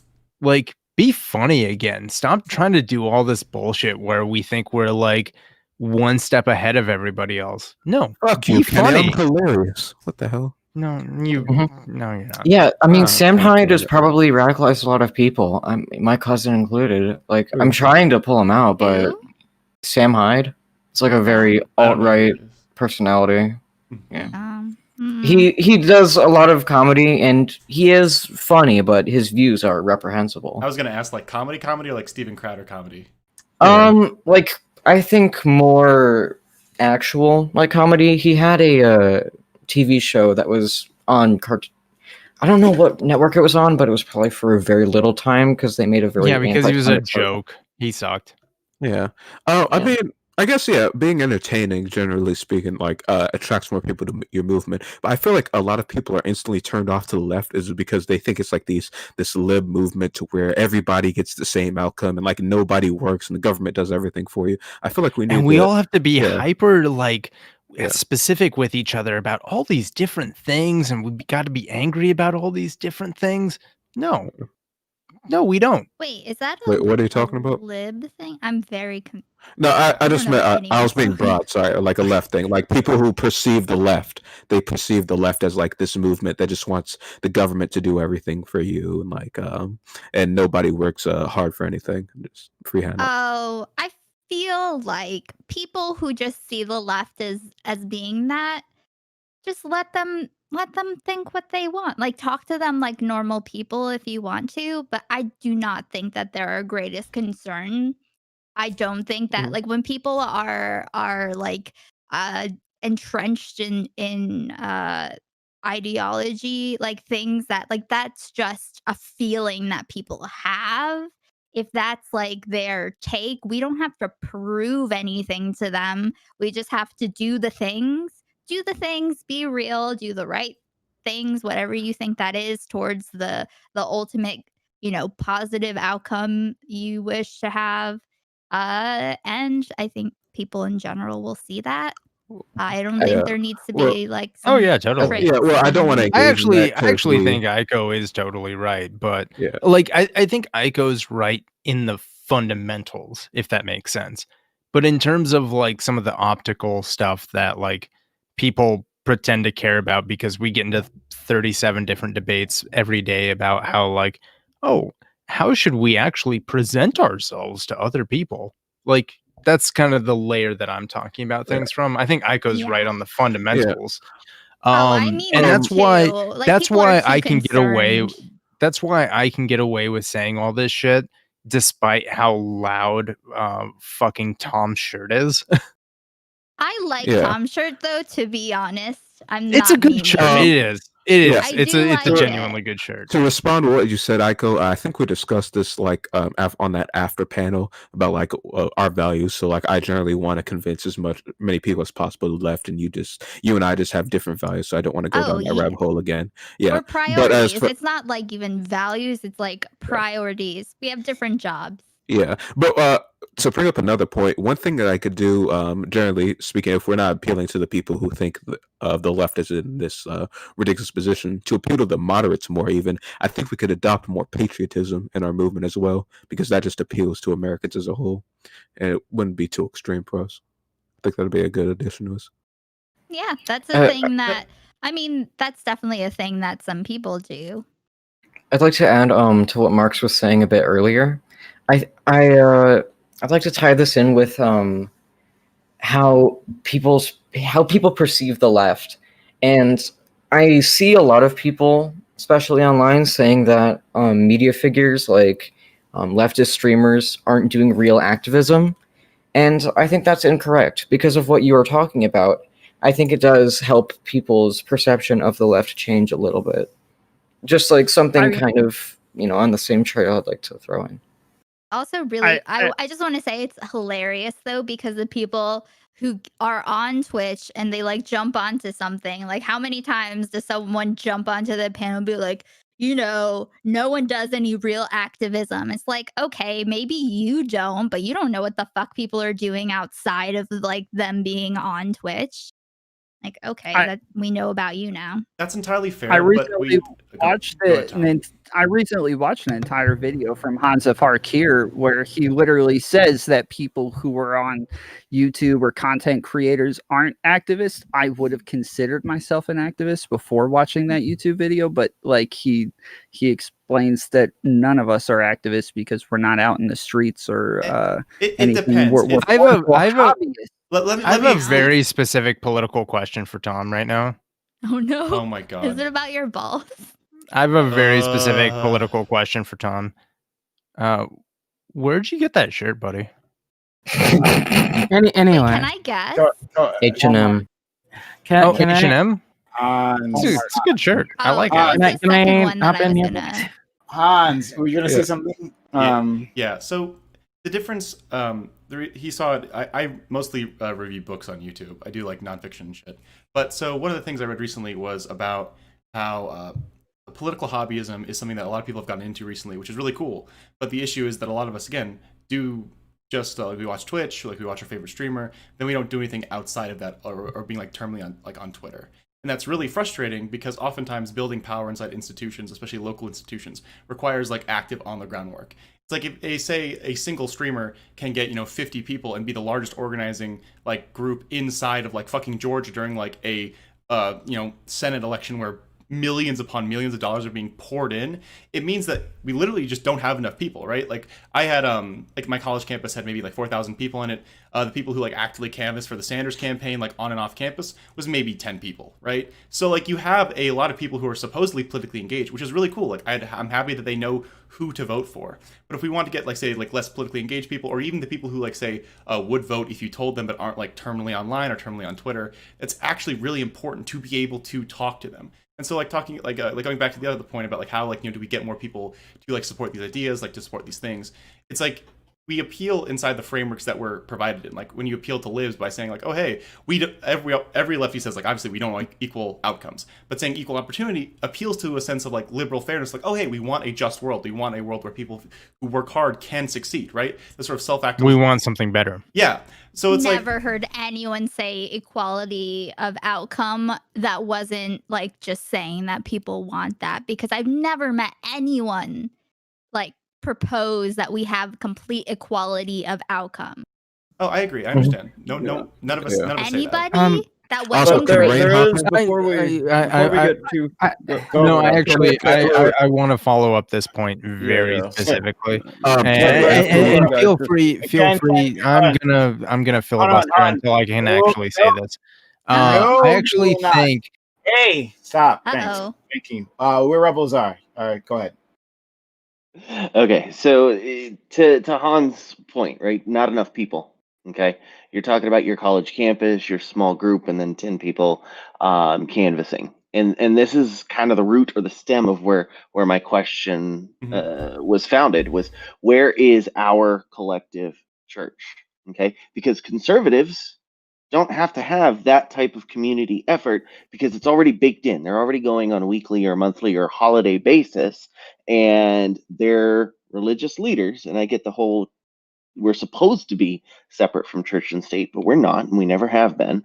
Their whole ethos is encapsulated within their spiritual leaders, and it's all thought for them. Again, it's back into the we fall in love versus fall in line, follow orders. Okay, I really. That's the challenge that's the crux of where my challenge started. Is what do we got to do to match that? The easiest thing we can do is look at Rain's been waiting a while. Can Rain go? Yeah, of course. Go ahead. Sorry. So, I mean, if Prime's okay with it. Yeah. I think I got a second payment here. All right. So I'm just gonna assume that it was for Kenny. So anyway, he's muted. Another Zoom. Yeah, I got a separate. No, I'm definitely not muted. No. You definitely are. But like, yeah, it didn't pop up on my screen. It's really annoying. But I got an email. Anyway, sorry. Go ahead, Rain. Yeah. Okay. I don't know why people are picking on Kenny tonight. But anyway, moving on. So this is why I felt the need earlier in the conversation to make it clear to Prime that I wasn't trying to insinuate that he wasn't doing anything actionable with what he's doing. And I have an issue with the statement of terminally online, right? What I tried to tell people, because this got brought up during the protests, right? So I was going out protesting as a street medic. I went out a lot. I went out to a total of 6 until I just got too tired and couldn't keep going, which is on me. And I felt bad that I couldn't continue. And I had a lot of friends who wanted to know what they could be doing. And I said, well, the issue is, like, if all you're doing is just liking and retweeting things or liking and reposting things, that's not action. That's not enough, right? But if you're doing like what Prime is doing and with like these panels and stuff, which is trying to uplift voices and trying to engage in conversation and trying to bring on people that can educate people, if you're doing actual like on the ground stuff too, and you can be in support of people, right? And I have an issue with this because there are a lot of people who are marginalized who are also terrified of being, quote, direct on the ground action, right? Just because I went and protested doesn't mean that other trans people should have, for example, right? I'm former US military. It did not frighten me to go out, but it might have frightened other people. Other people might have been disabled. They might have been sick. They might have had a multitude of reasons. And we had people that were listening to scanners. We had people that were doing agitprop. We had people that, were donating, people that were opening their homes, that were driving people. Like, there's so much that you can do when we talk about what is action versus what isn't, and what people are doing and what they're not. And when you say terminally online, that's usually a derogatory thrown at leftists, and I see it very often thrown at trans people online, saying we're terminally online, when people are literally arguing laws about whether or not we should be allowed to continue to exist in this country. So I take issue with this whole terminally online leftist mentality thing, where it's like you seem to think that everybody and their brother is just some sort of Twitter activist and Facebook activist. If that's all you're doing, sure, I agree. If your only activism is to like and retweet a post on Twitter or to just like somebody's post on Facebook, that's not enough. It's obviously you're not doing anything. But there are so many other things that you could be doing, and not everybody has the mental and emotional energy and fortitude to go run a staging location or to be a phone banker or to do canvassing or anything. They could have anxiety and be terrified. So really, just please, in the future, maybe be a little bit more careful with how you phrase things and understand that there's a lot to action when we talk about action. That's what I wanted to say. Okay, so directly responding, right? I'm not disparaging trans people in the rural South who are afraid to go outside because they're obviously potentially targets for violence. But if we do want to see meaningful change, we have to put in the groundwork. And again, I don't like this we thing. I sorry. feel like okay, sorry. I feel like we're not necessarily on the same page with these takes, and okay, that's fine. So now I'll respond. Yeah. What I would say is that as the CEO of Antifa, by the way, I'm sorry. That's super cool. As someone who wants the left to win, the left to do well, we need more people to do. One second, Hans. One second. Okay. So we got a $1 donation, right? And this is specifically to boot Kennedy. So Kenny, please come back in the future. We'd love to have you. But yeah, you've been booted. Any last words for the panel? No. Aww. All Oh, come back in the future. Canceled Damn. from Twitter. Canceled from Prime. Chat, why are you like this? Why are you Yeah. deplatforming Kenny? That's pretty rough. Chat, He's gonna why go do to you Parlor do- now. What's wrong with you? Chat, Redneck was on this channel for like 3 hours earlier, and you did nothing. So This is fucked. shameful. I cannot believe that. I literally can't believe that. I'm actually disgusted I'm just no. with That's this that. tone Let me policing. shh. Let's be clear. That was a meme. That was the invite panel. You can't spend money to kick people off the invite panel. No, I know that, but still, again. No, nobody's paid to kick Redneck before, which is interesting. Go ahead, Hans. You were making a Because point. people Right. Oh, sorry. Echo, you have something to say? No, that's because people are amoral and everyone in chat is going to hell. Okay. Yeah. Except the people I like. That's fair. True. Yeah. So True. So sorry, I just want. So Rain, what I would say is that the things you described, like driving people, being able to potentially make phone calls, being able to potentially organize spreadsheets. It seems like there's something that literally everyone can do, even if it's something as simple as potentially managing a Discord server, or potentially sending people invites to events. These things are tiny, and we need more people actively doing them. If we need people on the ground who can be on the ground, the people who can't be on the ground, if they feel comfortable phone banking, obviously we want them to phone bank. If they don't feel comfortable phone banking, maybe they can text bank. If they can't do any of those things, is there anything they can do that doesn't involve, say, active verbal or text-based communication with other people? Maybe they can run logs and stuff for different organizations. There's so many things that anyone of any propensity towards action can do. And I don't want to infantilize people who could potentially do something. And again, I'm not expecting everyone to be Antifa super soldier at every protest, knocking on every single door by themselves. We all have something we can do. And I want more people to do those things. And if you can't, or you don't feel comfortable, that's fine. But the people who do feel comfortable or don't have those problems really do need to step up and try and make a bigger difference. Because again, if we don't, we're gonna lose. And talking about online creators, the church thing that Rebels was talking about. I think the best thing that we can talk about in terms of online power centers are streams like this. Are streamers who have larger followings. They can actively coordinate with their people to encourage them to participate in real world things, right? If if Destiny can do some bullshit with 50 people in this area, if we can have Vosh or a Sonic B and something else 50 people in a different election, just do that in multiple places. We have tons of lefty content creators with thousands of followers,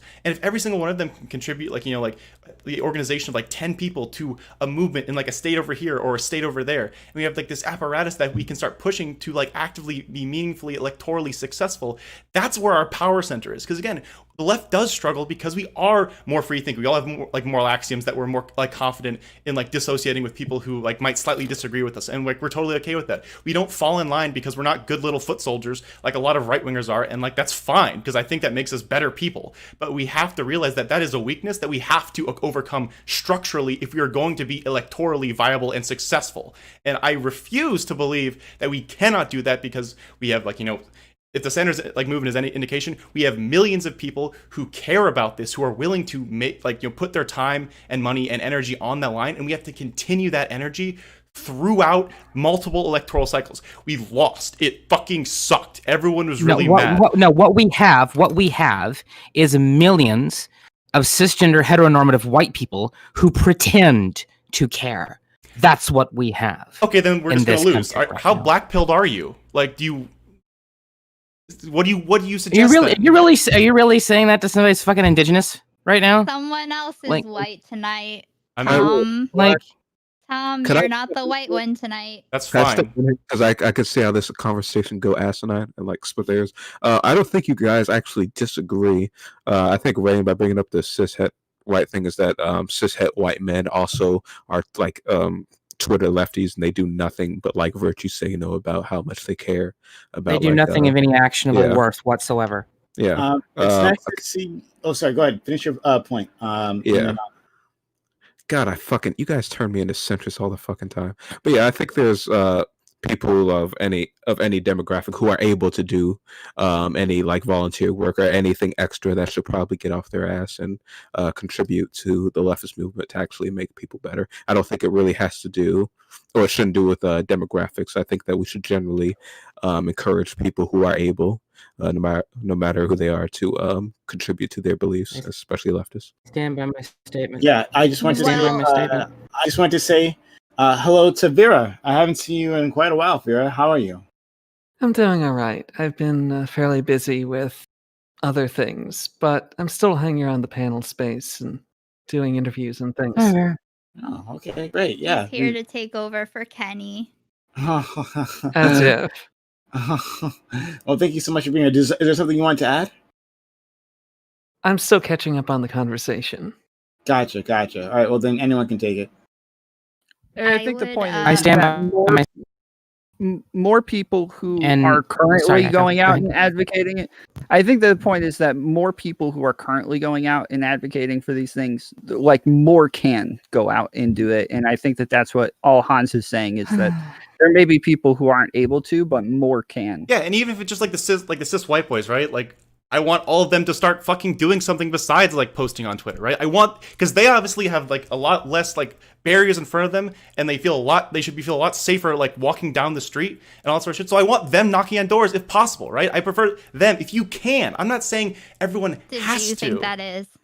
Huh? Like, do you know, like, I mean, in general, I'm not saying that it's not effective to knock on doors. I'm not saying that at all. I'm just saying, like, versus, people that have audiences, educating their audiences on politics and real things, right? Like real politics. Like, That's entirely possible, entirely helpful. Sorry, I didn't mean to cut you off. And yeah, and also I think that I personally, I don't expect anything from anyone who hasn't committed to something of their own accord. So it's like, if you are passionate about this thing and you care about, whatever, and you are willing to contribute in this way, like, I think extending the opportunity for someone to participate in something is good. But like, just kind of talking about people, unspecified people who are, I guess, not doing enough. We don't know people. What I want is for the cis heteronormative white men to shut the fuck up for once and listen to African Americans and Indigenous people and the LGBT community. And if you talk about wanting to do something, then maybe, of your own accord, decide you need to educate yourself and decide that you want to be active, because, you should be, because you have the power and privilege. And then go and find somebody like, hey, I should start caring about trans people now. I've never had to before, but I should. So let me go find one and ask if they're willing to talk to me and teach me things, or, get on panels like you're doing now. Sure. But I would just kind of like it if all the fucking white people who pretend to give a shit about things would actually stop pretending and start actually giving a shit about things. That's the difference. You don't have to care. People are free to not care. That's freedom. I would just say, but if you say you do, we all go ahead. Sorry.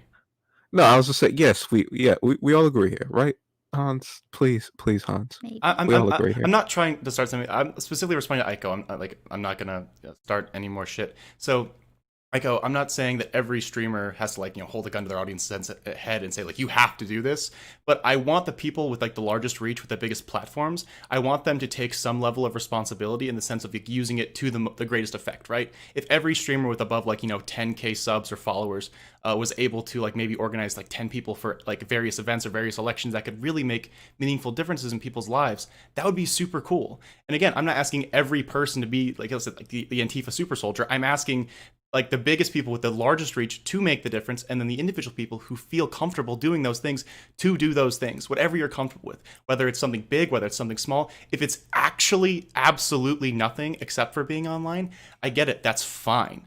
But people who can, I want them to. This isn't an attack on anyone who might feel unsafe. This isn't an attack on people who feel like they might be like, attacked on the street for like, being outside and being who they are.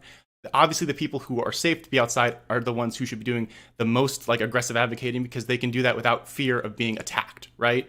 So obviously, I want to help those like people who need the help.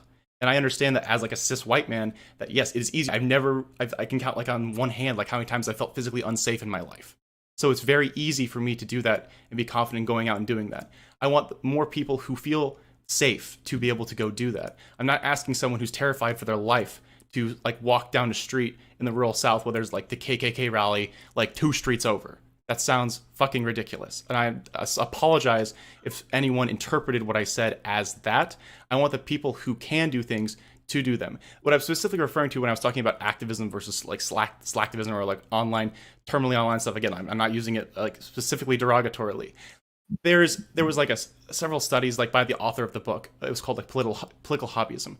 Is that people, when you ask someone whether they're active in politics, they'll say yes. But the people who say yes that they're active in politics, it's like 4 and 5 say, oh, all of my activism takes place online, takes place like on Twitter. It means I share articles. It means I do this, which again is okay. But imagine if we had, say, like any number of percentage of those people, because again, I assume that most people who are like, politically active, politically active and online are some like, representation of the regular population, which means that there's a lot of cishet white guys who aren't doing a lot who could be doing that, or someone who could be doing something that isn't doing something. And I want people who are politically active to do both. Again, I'm not saying like every waking second you have to be like, like helping at a soup kitchen, but if every person who is politically active takes 30 minutes a day to like either like phone bank for a candidate, or like any tiny thing that they feel comfortable doing, we can make a world of difference, because supposedly there's millions of us, right? Millions of people who are politically active and supposedly in favor of good things. So that's, and I like. Can I ask you, like, what do you personally do? What I do? I can tell you off stream. I have like what I do. I prefer not to disclose like my work. No, you don't have to be like specific. Like, I mean, like, as far as like activism outside of, yeah, okay. Not work. Okay, activism stuff. Yeah. So I volunteered for essentially like the entirety of my senior year on the Sanders campaign. I ran the College Democrats organization at my local university for the last 2 years while I was there. So some on the ground stuff. I did some organizing for that. Before then, I was active in like multiple groups of like bringing people of like secular ideas together. It was like a humanism like thing as well. I wasn't really affiliated with them after a bit, but so that was like college experience. After that, again, pandemic stuff.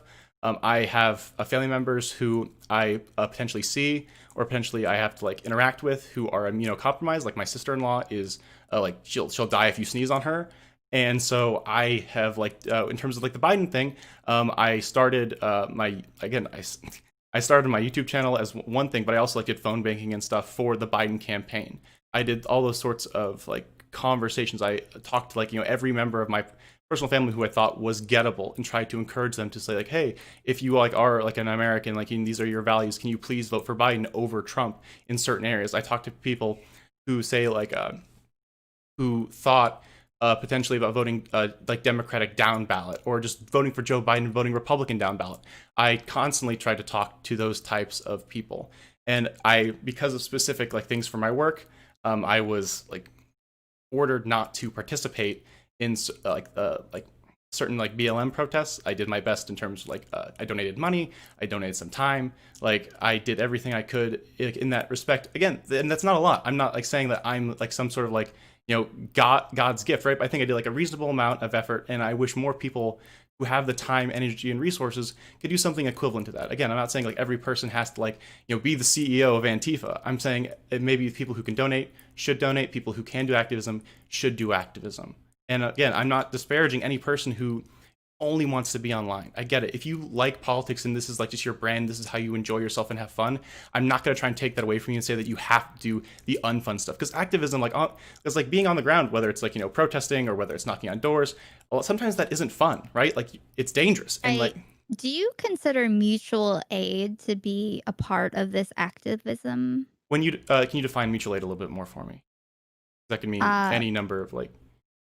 Yeah, no. In general, mutual aid, or community stuff, or really just in general, like people doing things within their communities and helping each other and not having to spread themselves out further than what's within their reach because they are a person, they have that's actually a really good things to do. That's actually a really good point. So specifically in regards to like the local stuff, right? A lot of people can make a lot of difference inside their own communities in terms of like redistributing funding for like parks or libraries and stuff like that, or like just being active in your politics, like running for school board, like those things, or like having funds. Parks and libraries. We're having a pandemic and a lot of people are dying. A lot of people are getting evicted. I feel like libraries and parks are not like a priority right now. Okay, I'm sorry. I was just like using that as an example. No. And I don't want to be like, I don't want to be a dick at all. But I would just say I want to push back on you though. No. Wait, hold on. Let me just finish this part before I forget, which is like, I think that maybe it's just a matter of like perspective and maybe opening up to like the different kinds of lives that people have and like necessities, but also like as far as like when you look at other people and assess what they're doing. You know what I mean? Like you can do whatever you want, whatever is your thing, whatever you're good at, whatever your activism is, it's great. But I think that like there are a lot of aspects to it. And being like, how do we get more people to go knocking on doors is kind of like, it's more, I think the question is more like, how do we get people feeling like, there's something they can do without telling them that they have to do something or that there is something specific that has more value than others. Okay. Okay. Sorry. Well, maybe shut up for a second. Okay. Wow. Holy crap. That's really nice. Kentucky Fried Comrade. Holy crap. Kentucky Fried Comrade. With the 40,000 bits. Holy crap. 400 bits. That's the biggest bit donation we've ever had. Thank you. Close your. Oh yeah. Holy crap. That's true. First of all, thank you for following me, Kentucky Fried Comrade. And thank you for all that. But yeah, the stream is over. The stream is done. You pay $400, so we're done here. It's nice meeting all of you. Sorry, a Palliser, a Bandor. Hey. So funny. Hey, buddy. Nice to meet you. Capitalism at work. Yeah. Sure. So thank you for being here, Pandora. We'd love to have you in the future. Every single one of you guys, I'd love to have you in the future. The stream is over. So we're trying to find someone to raid. Who are we Kenny, raiding? you can hang out with me. Yeah. Who are we? Oh, Aiko, you're streaming. Why don't we raid you? Okay. Okay. And You Aiko, can get more Kentucky Fried Comrade. Aiko, after this, if you want me to answer it like more, have like a more in-depth discussion on that, like I have time. Okay, cool. I'm back. We could talk about it. I literally hopped in just because you were talking last week. Oh, me. Yeah, we'll keep talking after the show. Bye, chat. Was this Good luck, vendetta for Kenny?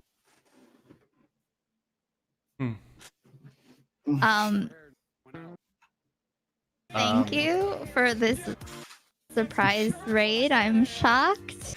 I can't believe. So, does this count? Oh, the stream is still going? Hey, how's it going, everybody?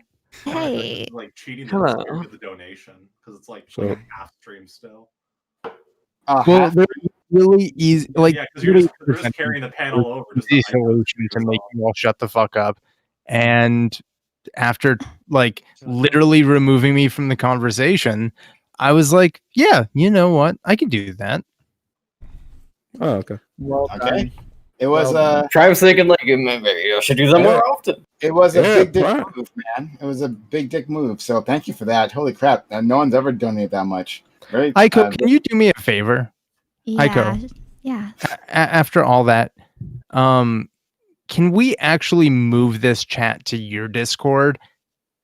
Sure. We can do that. Alright. Let's see. If anyone wants to come into my Discord, here's the link. Have a good one. Absolutely shameless. True. Can't believe it. He wants me. How do you, he how do wants you me to slap have the a dick on the control. table? Well, guess what? You slap a dick on the table this way. Oh my god, you are. Wait, I love $400 is a dick? you so much. Wait, where's the link? I'm sorry, I'm a boomer. Like, I did it You had to on. follow in her. It's chat. Sanika's chat. Wait, there's no voice channel even. It's fucking locked. Dude, give me a second. All right. There's roles and stuff. I'm gonna be in the not streaming, just hanging channel for a second. Okay. I'm just gonna stay here, I think. Yeah, that's a good idea. oh, there we go. All right, I'll All right. All right. Anyone who wants to, I'll give roles to people and we can do it into limbo. That's what we can do. Awesome. All right. I don't see anything. Where's the link? it's just in Discord. Like, minimize the thing, and you should see it. Yeah, good night. Minimize the thing. Wait, Kenny wants a revolution? Wait, Kobe is just talking about him in Aiko's chat. Yeah, I still don't see what you're talking about. Kobe's pulling a Kobe. Yeah. I like Kobe. He's fun. What Yeah. You want to? He's a little white though. Are you gonna drag us into the voice chat, or are we gonna do that? Oh, Aiko isn't here anymore. Oh. Yeah, Han, you want to just send it to me? You gotta get on. Yeah, I Ico's got stream, get the Discord link, and then let Ico know that you want to. Oh, did Prime stop streaming? Yeah, Yeah. He $400. So yeah. Kenny got booted, and then Kenny Wow. paid for the stream to end. All right. Well, I'll head over to Ico stream unless you're there, Tom.